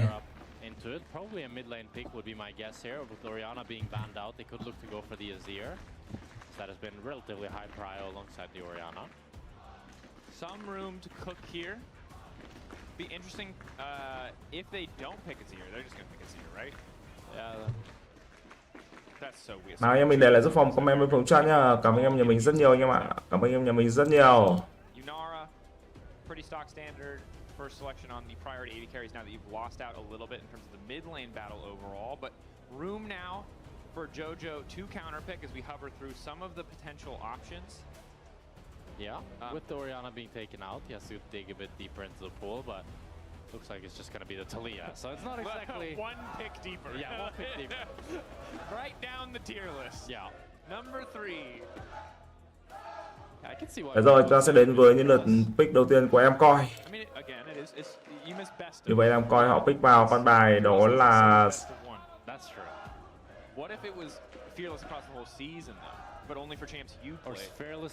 như vậy là em coi pick vào con bài Jay, con bài Iora và con bài đó là Talia. Vì tuyến thì G2 Esports pick vào Ngộ Không, Asia và Koki rồi anh em ơi. Koki và Sty có lợi một chút xíu. Oh yeah, true actually. Ok anh em mình ơi. Cóc nhưng mà kỳ con nhưng mà cóc.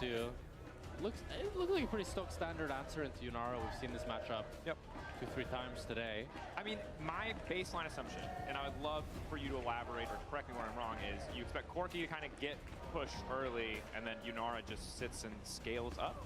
I mean, the thing is, Corki wins short trades, and has a little bit more bully potential, a little bit more burst. Bây giờ là những cấm tiếp theo, như vậy là bên phía em coi họ cầm đi con bài Nami, thực kỳ tuyến Esports Sport đã cấm đi Bram rồi anh em ạ, cấm luôn Bram những gì nữa, để lâu khó chịu, còn Bram này rất khó chịu luôn. Còn Bram mình nghĩ rằng đây là một quyết định hợp lý anh em ạ, quyết định hợp nhưng mà lý thôi.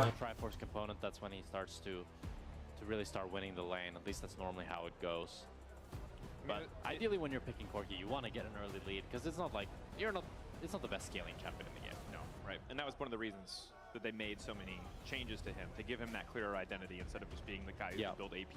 Tiếp tục anh em mình. Rocket machine now needs to get himself a little bit more involved. But the Rockets are still good.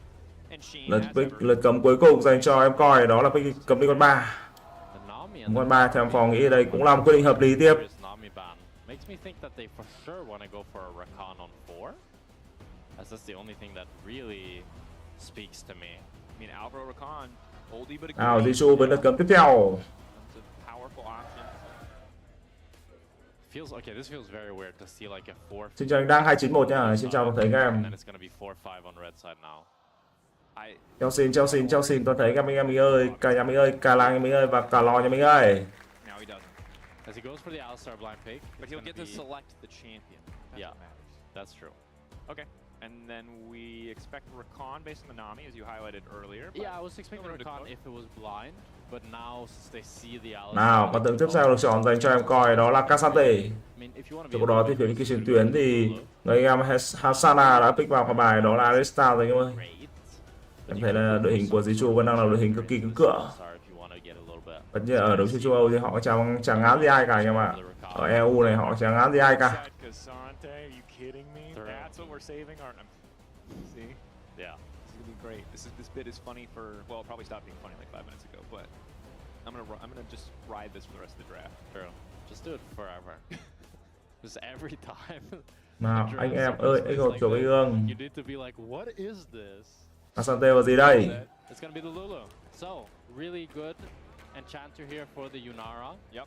Doesn't offer any real tankiness, and you have a little bit of an awkward support jungle in the Jace Lulu, not too much synergy there. But it does mean that như vậy sẽ là Casante và Lulu ở hai lượt cấm cuối cùng. Yura đi cùng với Lulu hợp lý luôn này anh em ơi. Đây là hợp lý luôn. I don't really want to say that it's very inventive, but it's definitely bringing back something that we haven't seen in a while. Như vậy là đội hình ra sân của Zichu đã có rồi anh em ơi. Đi con A ở đường trên, không đi rừng, AZ đường giữa, bộ đường dưới là Corki và Arista. Vị trí tuyến thì em coi đó là Casante đường trên, Jay đi rừng, Thalia đường giữa và bộ đường dưới sẽ là bộ đôi khá lết, đó là Yunara đi cùng với cả con Lulu. Hợp lý anh em ạ, vẫn là một sự hợp lý không hề nhẹ. Nhẹ he.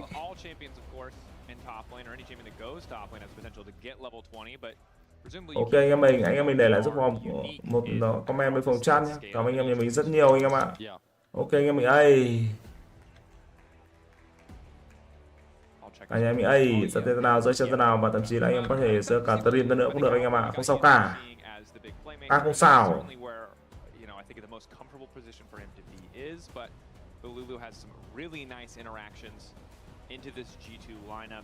LEC đang bước đến trận đấu cuối cùng của ngày trận đấu đầu tiên. Tất nhiên rồi, Phò sẽ đồng hành cùng anh em hết trận đấu này thôi. Sau đó chỉ ngủ thôi anh em nhỉ. Cái ngủ chỉ còn đủ thôi, còn gì nữa. Chứ còn gì nữa anh em mình, chứ còn gì nữa anh em mình.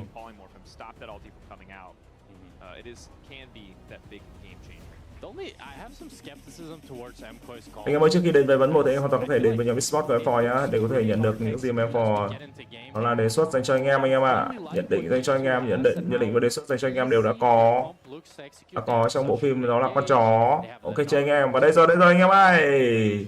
Trước anh em là không khí của đó là đấu trường công lý anh em ạ. Trước anh em đó là bản đồ Summerit. Và trước anh em là trận đấu cuối cùng trong ngày thi đấu đầu tiên của LEC Cup. Chỉ giữa Esports và em coi. Chu đánh giá cao là rất nhiều. Cáp đang tiến vào vị trí của người em Lojo Pun. Lojo Jun này, chúng tôi lại Lojo này. Mấy thằng Lojo là cần phải diệt anh em ạ, cần phải diệt. Diệt gốc là phải diệt tận cỏ. Diệt gốc và tận cỏ anh em ạ. Ok anh em mình. Jace jungle, which is that it often just leaves you lacking those reliable engage tools that so often, especially in EMEA, that junglers bring. Doubling down now when you see the Lulu in the game as well. So well highlighted is anh em mình ai giơ tay ra nào, giơ chân ra nào, và thậm chí là anh em có thể giơ cả tầm ra nữa cũng được anh em ạ.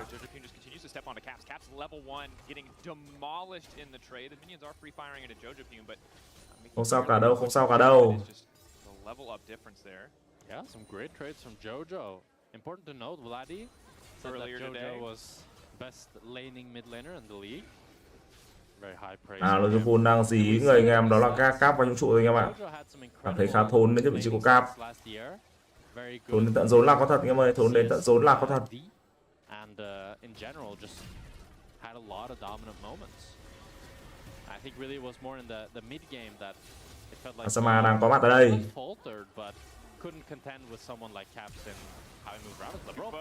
Tiếng hút vào trụ kia. Và đây rồi, sự cú đầu dành cho thành viên của Jichu.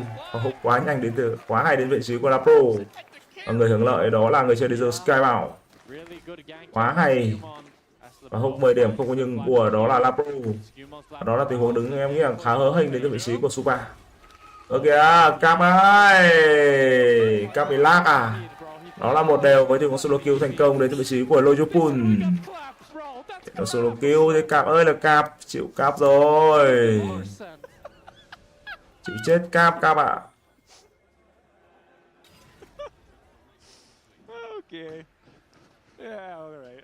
Chịu Cáp rồi. Cáp làm thế hỏng Cáp luôn. Hỏng dây Cáp luôn anh em ạ, hỏng dây Cáp luôn.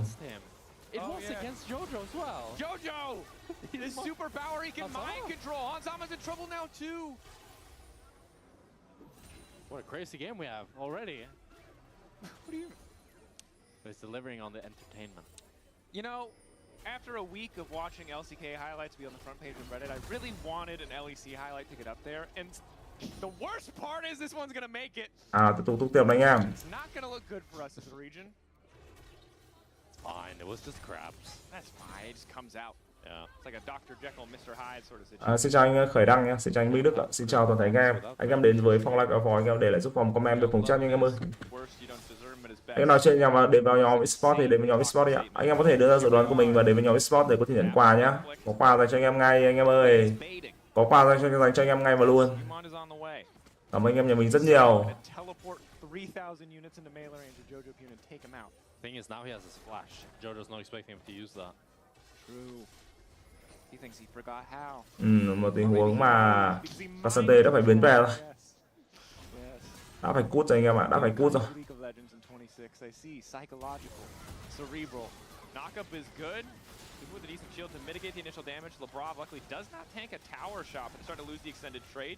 He talked about this earlier. Once those stacks come through, it can be a little bit tricky. If you're not going to connect on that flip, crucially, Zelyoyo shows up, ready to fire a shock blast. Jojo, low. Doesn't do it. Knows it won't do 1,000 damage. Does not want to waste the ability. Xin chào anh Khởi Đặng nha, xin chào anh Giai. Chào anh em đến với Phong Like A Phò và chào anh em đến với đó là trận đấu cuối cùng này anh em ạ.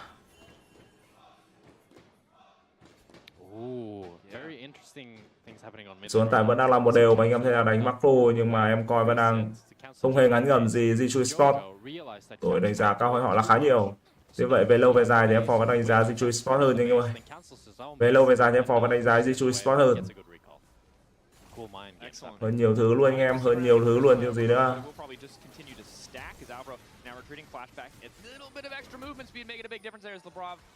Let's get the punt away, but not a whole lot else. So Yo-Yo on the way down, LeBron getting lower and lower. Skewmon suddenly realizes this is not where he wants to be. Decent shock blast for a couple extra 100 damage, but they're just focused on clearing out the wave. Ở đường dưới của em coi và đang ép liên tục lên tỏi anh em ạ. Anh em có thể thấy là con Iora là cực kỳ hợp con Lulu luôn. Đánh đến đâu mà thì cũng thắng cả anh em ạ. Đánh đến đâu thì cũng thắng luôn, thì cũng bù.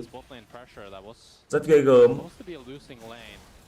Đấy rồi sẽ là tình huống gì đến từ em coi. Now he's equal with Supa. Em coi. Em coi Sparkle. Although it looks like it might be an Essence Reaver game. Could be. Triforce and Manamune has been the go-to in LCK, but we'll see what he gets. Chào anh Minh Đức nha, xin chào toàn thể các em. Corki really needs that tankiness. At least that's the vibe I get from playing him and playing against him. Because if he's forced to be very squishy, then he can't really ever Valkyrie forward as Caps. Flash away. The Unraveled Earth to miss position, but will get away with his life. That's a huge power of that Azir, is you can always dash forward when you have someone behind. Force the flash of the enemy mid laner, and now, for the next 5 minutes, Jojo needs to play a lot more careful with his flash being down. Alvaro called mid lane to support. Rồi vẫn đang là một đều của tôi anh em ạ, và hai đội vẫn đang đánh macro. Hai đội vẫn đang đánh macro với nhau. Courtesy of the wave that you highlighted earlier, where he was able to stick around a little bit longer than anticipated, as Supa keeps the pressure up here on the bottom side. Again, happy to just Super chốc. Đây rồi, phải lao vào, là pro đang có mặt ở đây, và đó là sẽ là tiếng ống con người. Tiếng xoáy, và đó là tiếng đập đến từ vị trí của Skymount, và Skymount có double kill không? Mạng thứ hai được dành cho Cap.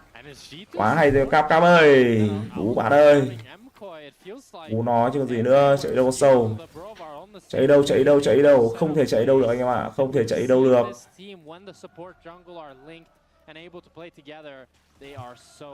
Chạy đi đâu con sâu chứ còn gì nữa. That they are, and this is exactly what we saw in Madrid. Something that we weren't expecting, an area that we thought could be a weak point for this G2 lineup, as it was for a lot of the year. But Human and Labrov found their footing, found that confidence as a duo, and it has not left them since we've seen them last on the LEC stage. Now, tiếp tục anh em mình, we do have to switch to the backup HUD to resolve some issues. So, jump in your. Avro đang nhìn thấy Avro bị hút xuống. Hơi đen dành cho người anh em. People don't like that. Sometimes. I mean, the first stand. Go, like Caps getting chunked. That's that J-Shock blast coming in clutch. It's Super now. Rồi, Supa đang có mặt đây, Supa quay trở lại và bắn vào Lapro. I think this HUD is nice. This one? Well, not this. I mean, this is like the spectator HUD, but I think the LEC HUD is nice. I agree. Like the aesthetic. I like the graphics. Nào, tỷ số hiện tại vẫn đang là 3-1 dành cho Zichu. Và đây sẽ là tình huống mà em coi họ đang muốn dí vào bao dầu. Đang có tình huống đứng dinh đến từ vị trí của Skymount. Vì vậy thì đây là một tình huống mà Skymount vẫn lao vào anh em ơi. Vẫn có pha lao vào đến từ vị trí của Skymount. So losing out on some of the tankiness, the extra movement speed that you get, but a lot more mana, which means just infinitely spamming abilities. Yeah, and look, probably quite a bit more burst damage as well. We'll see. Vẫn đang là Cap.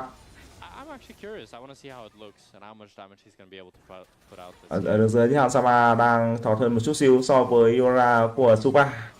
Em thấy là Hansama đang khá đuối. Kìa Hansama ơi, Hansama định cân đôi à? Cân đôi đâu bạn ơi? Không cân đôi đâu, nó khỏe lắm bạn ơi. Nó khỏe lắm bạn ơi. Sao bạn lại cân đôi cho tình huống vừa rồi? Có phải là đồ ngu đồ ăn hại không? Bạn có phải là đồ ngu đồ ăn hại không? Có buồn dành cho bạn tôi. Làm vào cân đôi à? Chịu bạn tôi rồi. Cân đôi thế méo nào được đúng không anh em? Cân đôi thế méo nào được? Cân đôi kiểu gì vậy? Yeah.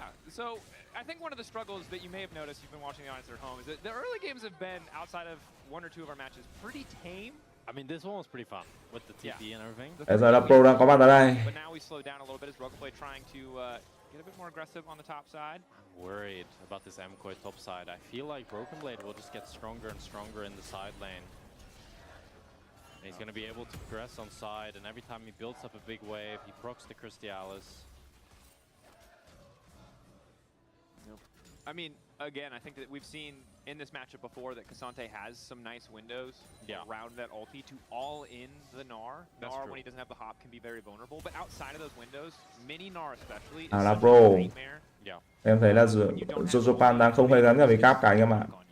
Đánh cửa dưới nó thoải mái là như vậy đấy các bạn. Đánh cửa dưới nó thoải mái hơn là rất nhiều. Vẫn đang là hơn một chút xíu tiền dành cho các thành viên của Jiu Esports. Tuy nhiên rồi Jiu đánh giá cởi trên anh em. Ở trên không đánh được như thế này thì kém. If Elyoya ever wants to try to gank him, he can ghost and run away, giving him a lot more tools here. Also so much of the damage is on Kasante's W when he goes all out, right? And when you have that movement speed, it's much easier to dodge. Just does overall make the lane so much harder. Tổng nào. Con rồng Hoàng Kỹ đang được nhá anh em ạ, được nhứ. Tuy nhiên là con rồng này thì Jiu sẽ muốn ăn hơn là rất nhiều. Một tiểu con là pro nào vào vị trí của Supa. Supa bắn rất đau. Ui. Bắn đau ấy nhở. Đau vãi cả đái là có thật anh em ạ. Đau vãi cả đái là có thật. Đau vãi cả trưởng là có thật anh em ạ. Yeah, now 2 Drakes going over to Emco and 2 Grubs as well. Very good objective control from them, despite the kills going in favor of G2. It's Gumon feeling frustrated here as he's not able to really leverage this gold lead that he built up. So Elyoya just keeps farming, taking objectives. Cap vẫn đang farm rồi anh em ơi. Hiện tại thì Cap đang bị to hơn một chút xíu so với Jojoban. Em thấy mặc dù thua 2 mạng nhưng mà em coi họ đang thi đấu khá tốt ở trong trận thi đấu đầu tiên của mình, trận khai màn của mình tại LCA. Còn đó là LIC. Cap có biết không? LIC này thì tất nhiên rồi Jiu Esports luôn luôn là ứng cử viên cho chức vô địch. Và tất nhiên là cả em coi cũng vậy. Hai đội thường xuyên có mặt tại chung kết thế giới. Jiu thì tất nhiên là nằm méo nó có mặt chung kết thế giới rồi. Thậm chí là nhẵn mặt luôn. Nhẵn có mẹ ăn mặt luôn chứ cái gì nữa.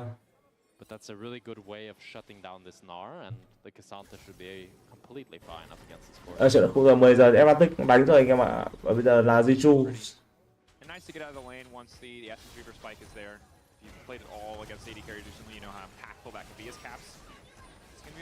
Rồi ban đầu tí vào vị trí của Cap.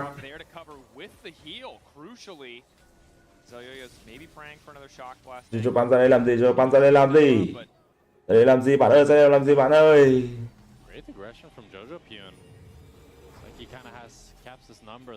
14 phút thiếu cho quả. Thế trận bắt đầu rất cân bằng, từ vậy thì em coi họ vẫn đang đánh macro hay hơn. Thấy là con Yuara của Supa đang rất khỏe rồi. Cực kỳ khỏe khoắn với con Yuara này. Khỏe khoắn thực sự luôn như thế. Level 9 to level 11 doesn't matter when Supa's got that ulti going. Just hits so hard.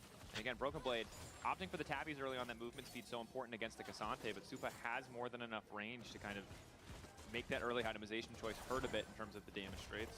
Yeah, and important to note that even though he is up quite a lot of levels on Supa, item-wise, Supa with the Kraken Slayer. Yep. While Broken Blade just sitting on those components. Fire Force on the way though. Rồi vẫn đang là Jojo bạn. Đi vào rừng làm gì đây? Bắt gặp Sky Mouse. Sky Mouse dính tấp vào đồn dính quang đại trấn. Một combo rồi Sky Mouse mất nửa máu, rất ghê. Sao ra đây làm gì? Chào Supa nhá, bạn khỏe không? Chào Supa. Supa chốc là có thật. Trong đó thì đang gì là khu trên đó là vị trí của người anh em, đó là em Joya và Labro và tất nhiên rồi cả Cap nữa. I think this shows the weakness a little bit of Emco's comp though, because normally there Labrov would be in quite some trouble 3v2 up against the enemy team, but I mean there's just no CC. There's no CC, so they just get a bit of chip damage while Supa's pushing in mid. Tiếp tục nào. Các thành viên của em coi vẫn đang chưa biết lăn cầu tuyết kiểu gì. Mặc dù họ đỡ hơn 1k tiền nhưng mà chưa biết lăn cầu tuyết kiểu gì các bạn. Bởi vì cũng chẳng phải lăn, anh em ạ. Iwara cuối trận nó sẽ rất khỏe. Đánh lết thì mình rằng là hai đội đánh lết cân anh em ơi. Bên phía Jiu Esports cũng có Nazir là lết khỏe với cả đài. Nếu mà kéo lết là cân anh em ơi, kéo lết cân thôi. Không có quá nhiều sự khác biệt. On that third dragon, mountain dragon spawning in 1 minute, will give them towards soul point. be so crucial for them. And this Cassante, he's survived. Xin chào anh Khôi Đặng nhá, xin chào toàn thể anh em. Stack up as well. Make him much harder to kill. G2 doing what they can to clear out the vision as Hansama forces. Hansama đang dí vào vị trí của Suba. Remember that first tower. Suba chốc. Now, as it did 2 years ago, does give 300 local gold again, so a potential huge shift in the gold if G2 are able to leverage that Herald and knock down the first tower of the game. Oh, Super looking to play aggressive here. Kind of zoning Hansama out. Good vision laid down earlier by Alvaro when he saw the Herald go down. Does mean that it's Super. Tiếp tục nào. So extra gold for him. 1.7k. Super vẫn đang rất nhiều ram anh em ạ, cực kỳ nhiều ram luôn. Anh nha, Super chốc ơi, Super chốc support con lợn.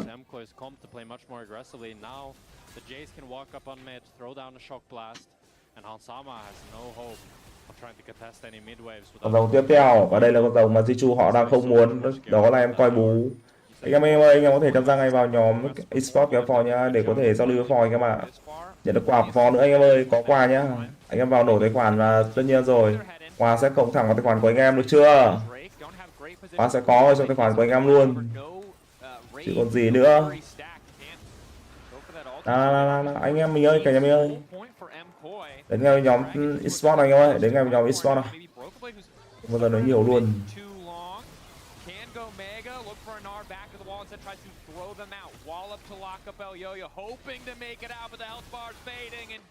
Yura lại và đây là tình huống Sky Mao đang có tình huống dí vào vị trí của G1 bị băng trụ thành công, và đó là bàn gol thứ tư dành cho đó là G2 Sport. Vì vậy G2 họ vẫn đang thua tiền khá nhiều. Rõ ràng băng trụ thành công nhưng vẫn thua tiền anh em ạ. Này thực sự luôn, vẫn là thua 2k2 tiền dành cho G2 Sport. Em coi đang đánh macro thực sự là hay. Phò đánh giá cao em coi trong pha này. G2 là bỏ chạy, em coi đang dồn theo. Cap cũng mẹ co chân lên, bỏ dép ra chạy anh em ạ. Dép kìa Cap ơi, dép kìa Cap ơi, bán đây.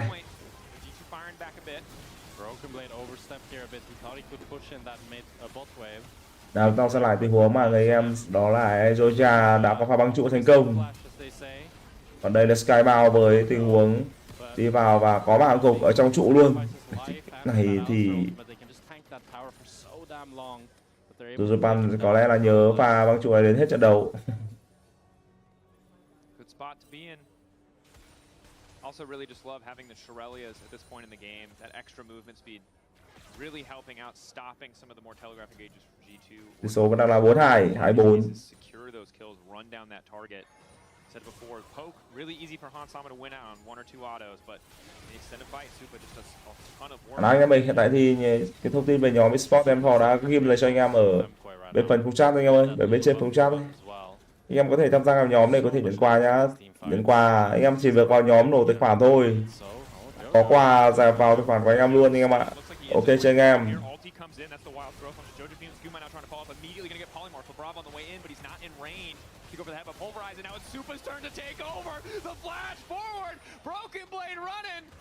Đấy rồi, có pha đi xuống với phát đội 6 đến từ vị trí của Suzuki. Vì vậy thì đây là vị trí của đó là Broken Balance đã phải nằm xuống rồi. Bộ đôi đường dưới của G2 cũng không thể sống được lâu. 5-4 dành cho thành viên của em coi vào chính thức để họ hơn 3k8 tiền. Em coi họ đang muốn lăn cầu tuyết từ khu đường dưới. Lăn luôn chứ có gì nữa, lăn lộn luôn, lồng lộn luôn. Bên trên thì em coi là thi đấu quá hay. Ở trên Cassante của người em đó là người em Movistar vẫn chỉ là những tình huống mà đứng phạm mà thôi anh em ạ, đứng phạm mà thôi, chẳng phải đi đâu cả. Đồng đội bên phía cánh dưới đã thi đấu quá hay, quá hay dành cho đồng đội ở bên phía cánh dưới.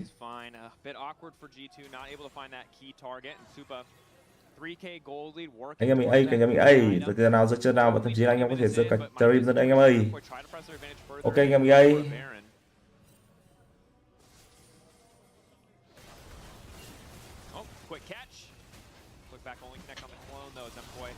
Settling for the blue for now, just pushing that vision line forward, knowing that they have mid-prio. Caps, of course, spotted on side as well. Shifts his attention towards the top side. Now, Nào giúp bạn. Là mùa 4 anh em ạ, tổng bản đó là 9 mạng rồi. Thấy không ạ? Đánh rất nhiệt luôn chứ còn gì nữa. Cháy đâu có sâu. Trận đấu em Phò đề em Phò đánh giá dành cho anh em, dự đoán dành cho anh em là một trận đấu nhiều mạng anh em ạ. Ở đây sẽ là trận đấu dài hơi. Hai đội không hề ngắn ngẩm với nhau, quá hiểu nhau rồi.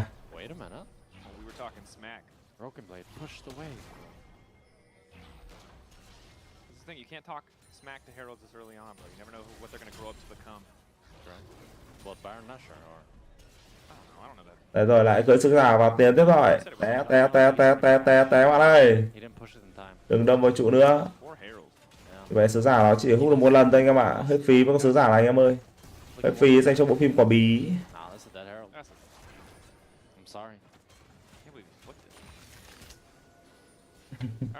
Anh em mình đến với phòng này có Phò, anh em mình để lại cho phòng comment bên phòng chân nhá. Cảm ơn anh em nhà mình rất nhiều anh em ạ. Cảm ơn anh em mình nhà mình rất nhiều anh em ơi. Ấn 4 các bảy tiền cho em coi rồi, càng đánh thì Di Chu càng thua.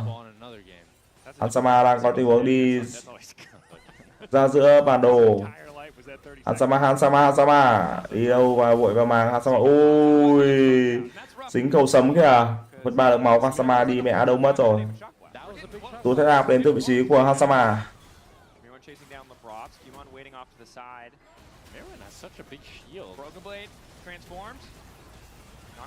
Good layering in CC. The Broken Blade doesn't have an opportunity to jump in or flash in and get that ulti. Vẫn đang lên đánh tình huống mà đó là em coi đang díu có rồng.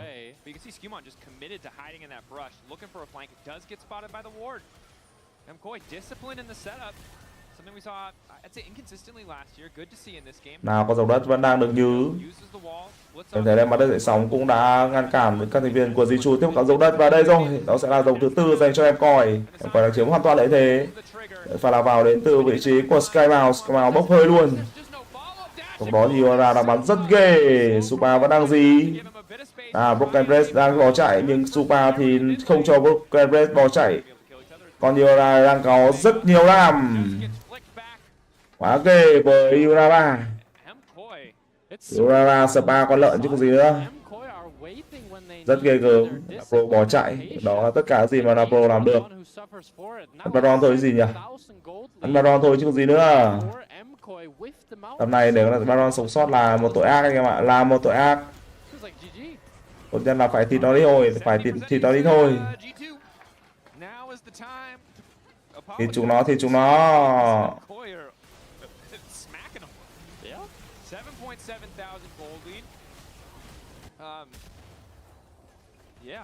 Baron rồi. Di Chu họ đang muốn giữa gạp bằng cách là dí vào vị trí của Jojopan. Jojopan không có gì để chạy rồi, chắc chắn là phải nằm xuống dành cho Jojopan. Không có gì để chạy cả. Kìa, không chạy được. Chạy làm thao được, không sao cả, hy sinh nhiều đội Baron hợp lý rồi dành cho anh em Jojopan. Hợp lý dành cho Jojopan nha. That means now he has the clone. He doesn't have the clone, rather. So he's forced to go in, and he ends up falling immediately. And then it's Supa's time to shine, as he can just dash forward and kill whoever he wants, while Mirwin is off to the side, just zoning off caps, denying him any sort of impact in this fight. And it just looks. Tao sẽ lại từ bắt một campaign. Đấy, anh em con nào khổng lồ, nói chung là trốn cũng kỹ đấy. Kỹ làm sao được bằng mấy anh em thợ săn đến từ em coi. Coi muốn lăn cầu tuyết hay không?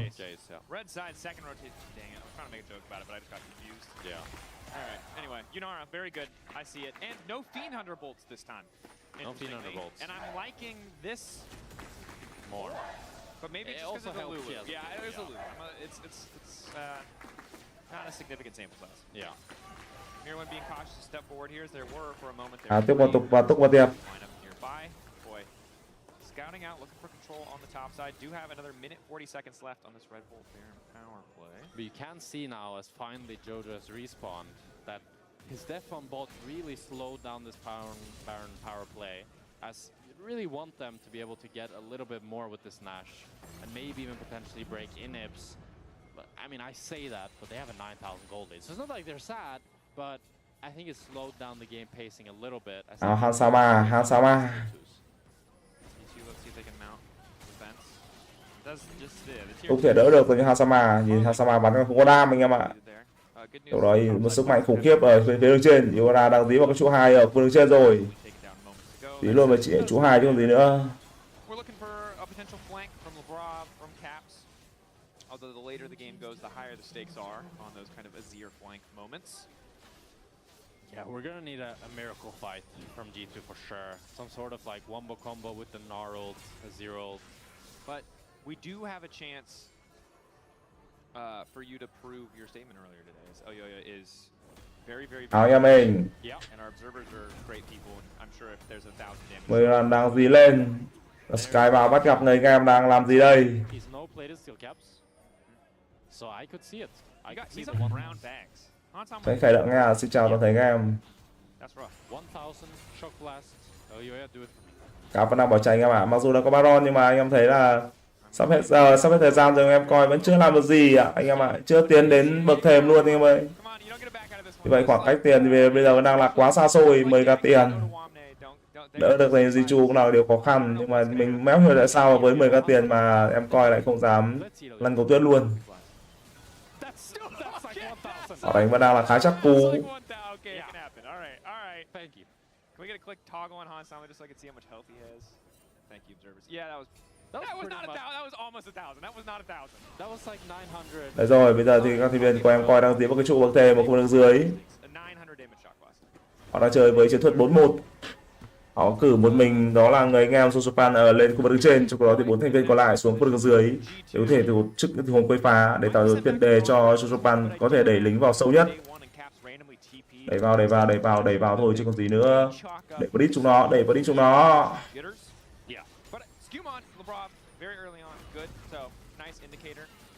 Sẽ cài đẳng nha, xin chào thầy anh em.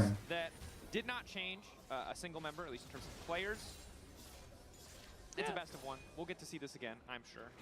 Yeah, it feels weird to say, but I feel like Lebrov and Skumon were like the two best performing members on G2 today. I agree. Caps, Hansama and Broken Blade all feel like they disappointed a little bit. But we know that they perform when Vẫn đang là tình huống đứng dình đến từ các viên của em coi. Với 1k tiền rồi, họ đang bóp nghẹt G2 Esports lại. Từ đấu thứ 19, chúng ta mới chỉ có 14 mạng mà thôi.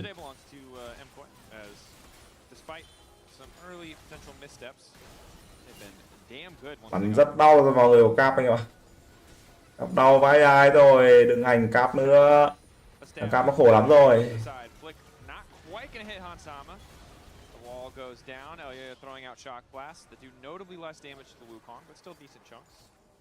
Important to note that now Hansama has bought the plated steel caps as soon as he received the 1,000 damage. Vẫn đang chưa muốn đánh dành cho các thành viên của em coi, và bây giờ thì Jojopan bị phân thiên hạ nhưng có được một cát đến từ vị trí của Jojopan. Của Trần Phi Cap cũng có được một cát để có thể đáp trả. Và đây là tình huống Jojopan đang bị dồn. Jojopan lên bảng điểm số và Cap cũng đi theo. Trong đó Supa đang muốn dồn. Supa bắn thì chắc là Pro không thể chạy được. Là Pro lên bảng điểm số thôi. Và ở khu vực đường giữa thì đéo có gì xảy ra cả anh em ạ. Anh em đánh nhau mãi cùng mẹ được có mỗi người trên anh em chạy mé về rồi. Buồn. Anh em đánh nhiệt thế nào? Anh em đánh nhau nhiệt thế nào? Thế rồi và đây sẽ là dòng ngàn tuổi dành cho em coi. Với dòng ngàn tuổi không thắng nữa thì em Phò chịu đấy.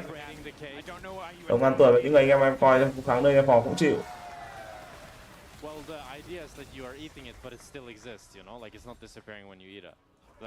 Dòng ngàn tuổi lại muốn Baron luôn ạ. Rồi cả hai chắc thắng quá chắc chắn luôn. Lấy gì mà đỡ đây Di Chu. Ơi. Không có tí tầm nhìn nào luôn, không dám giao luôn rồi Di Chu Sport. Quyết định là vẫn thủ thôi. Thủ chứ còn đủ luôn dành cho Di Chu.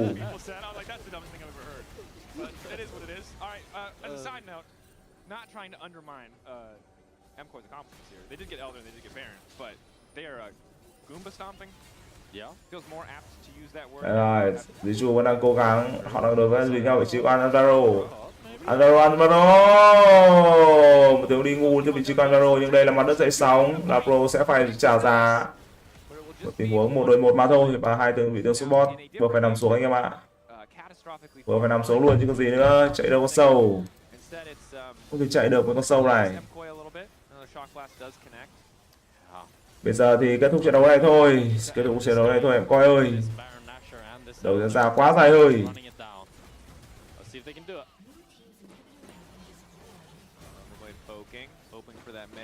Và vẫn là tình huống tiêu trụ đến từ đội viên của em coi.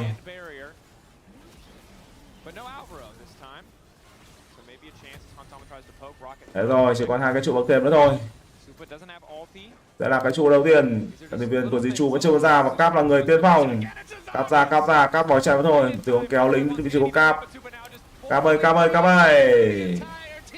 Vậy là Cáp phải lên bảng điểm số cùng với cả đồng đội mình sao mà. Em coi tiến vào cái trụ cuối cùng, bảo vệ nhà chính, và đây sẽ là em coi với chiến thắng đầu tay của mình. Rất đáng tiếc dành cho dì trụ khi mà họ đã có một ngày thi đấu không thành công.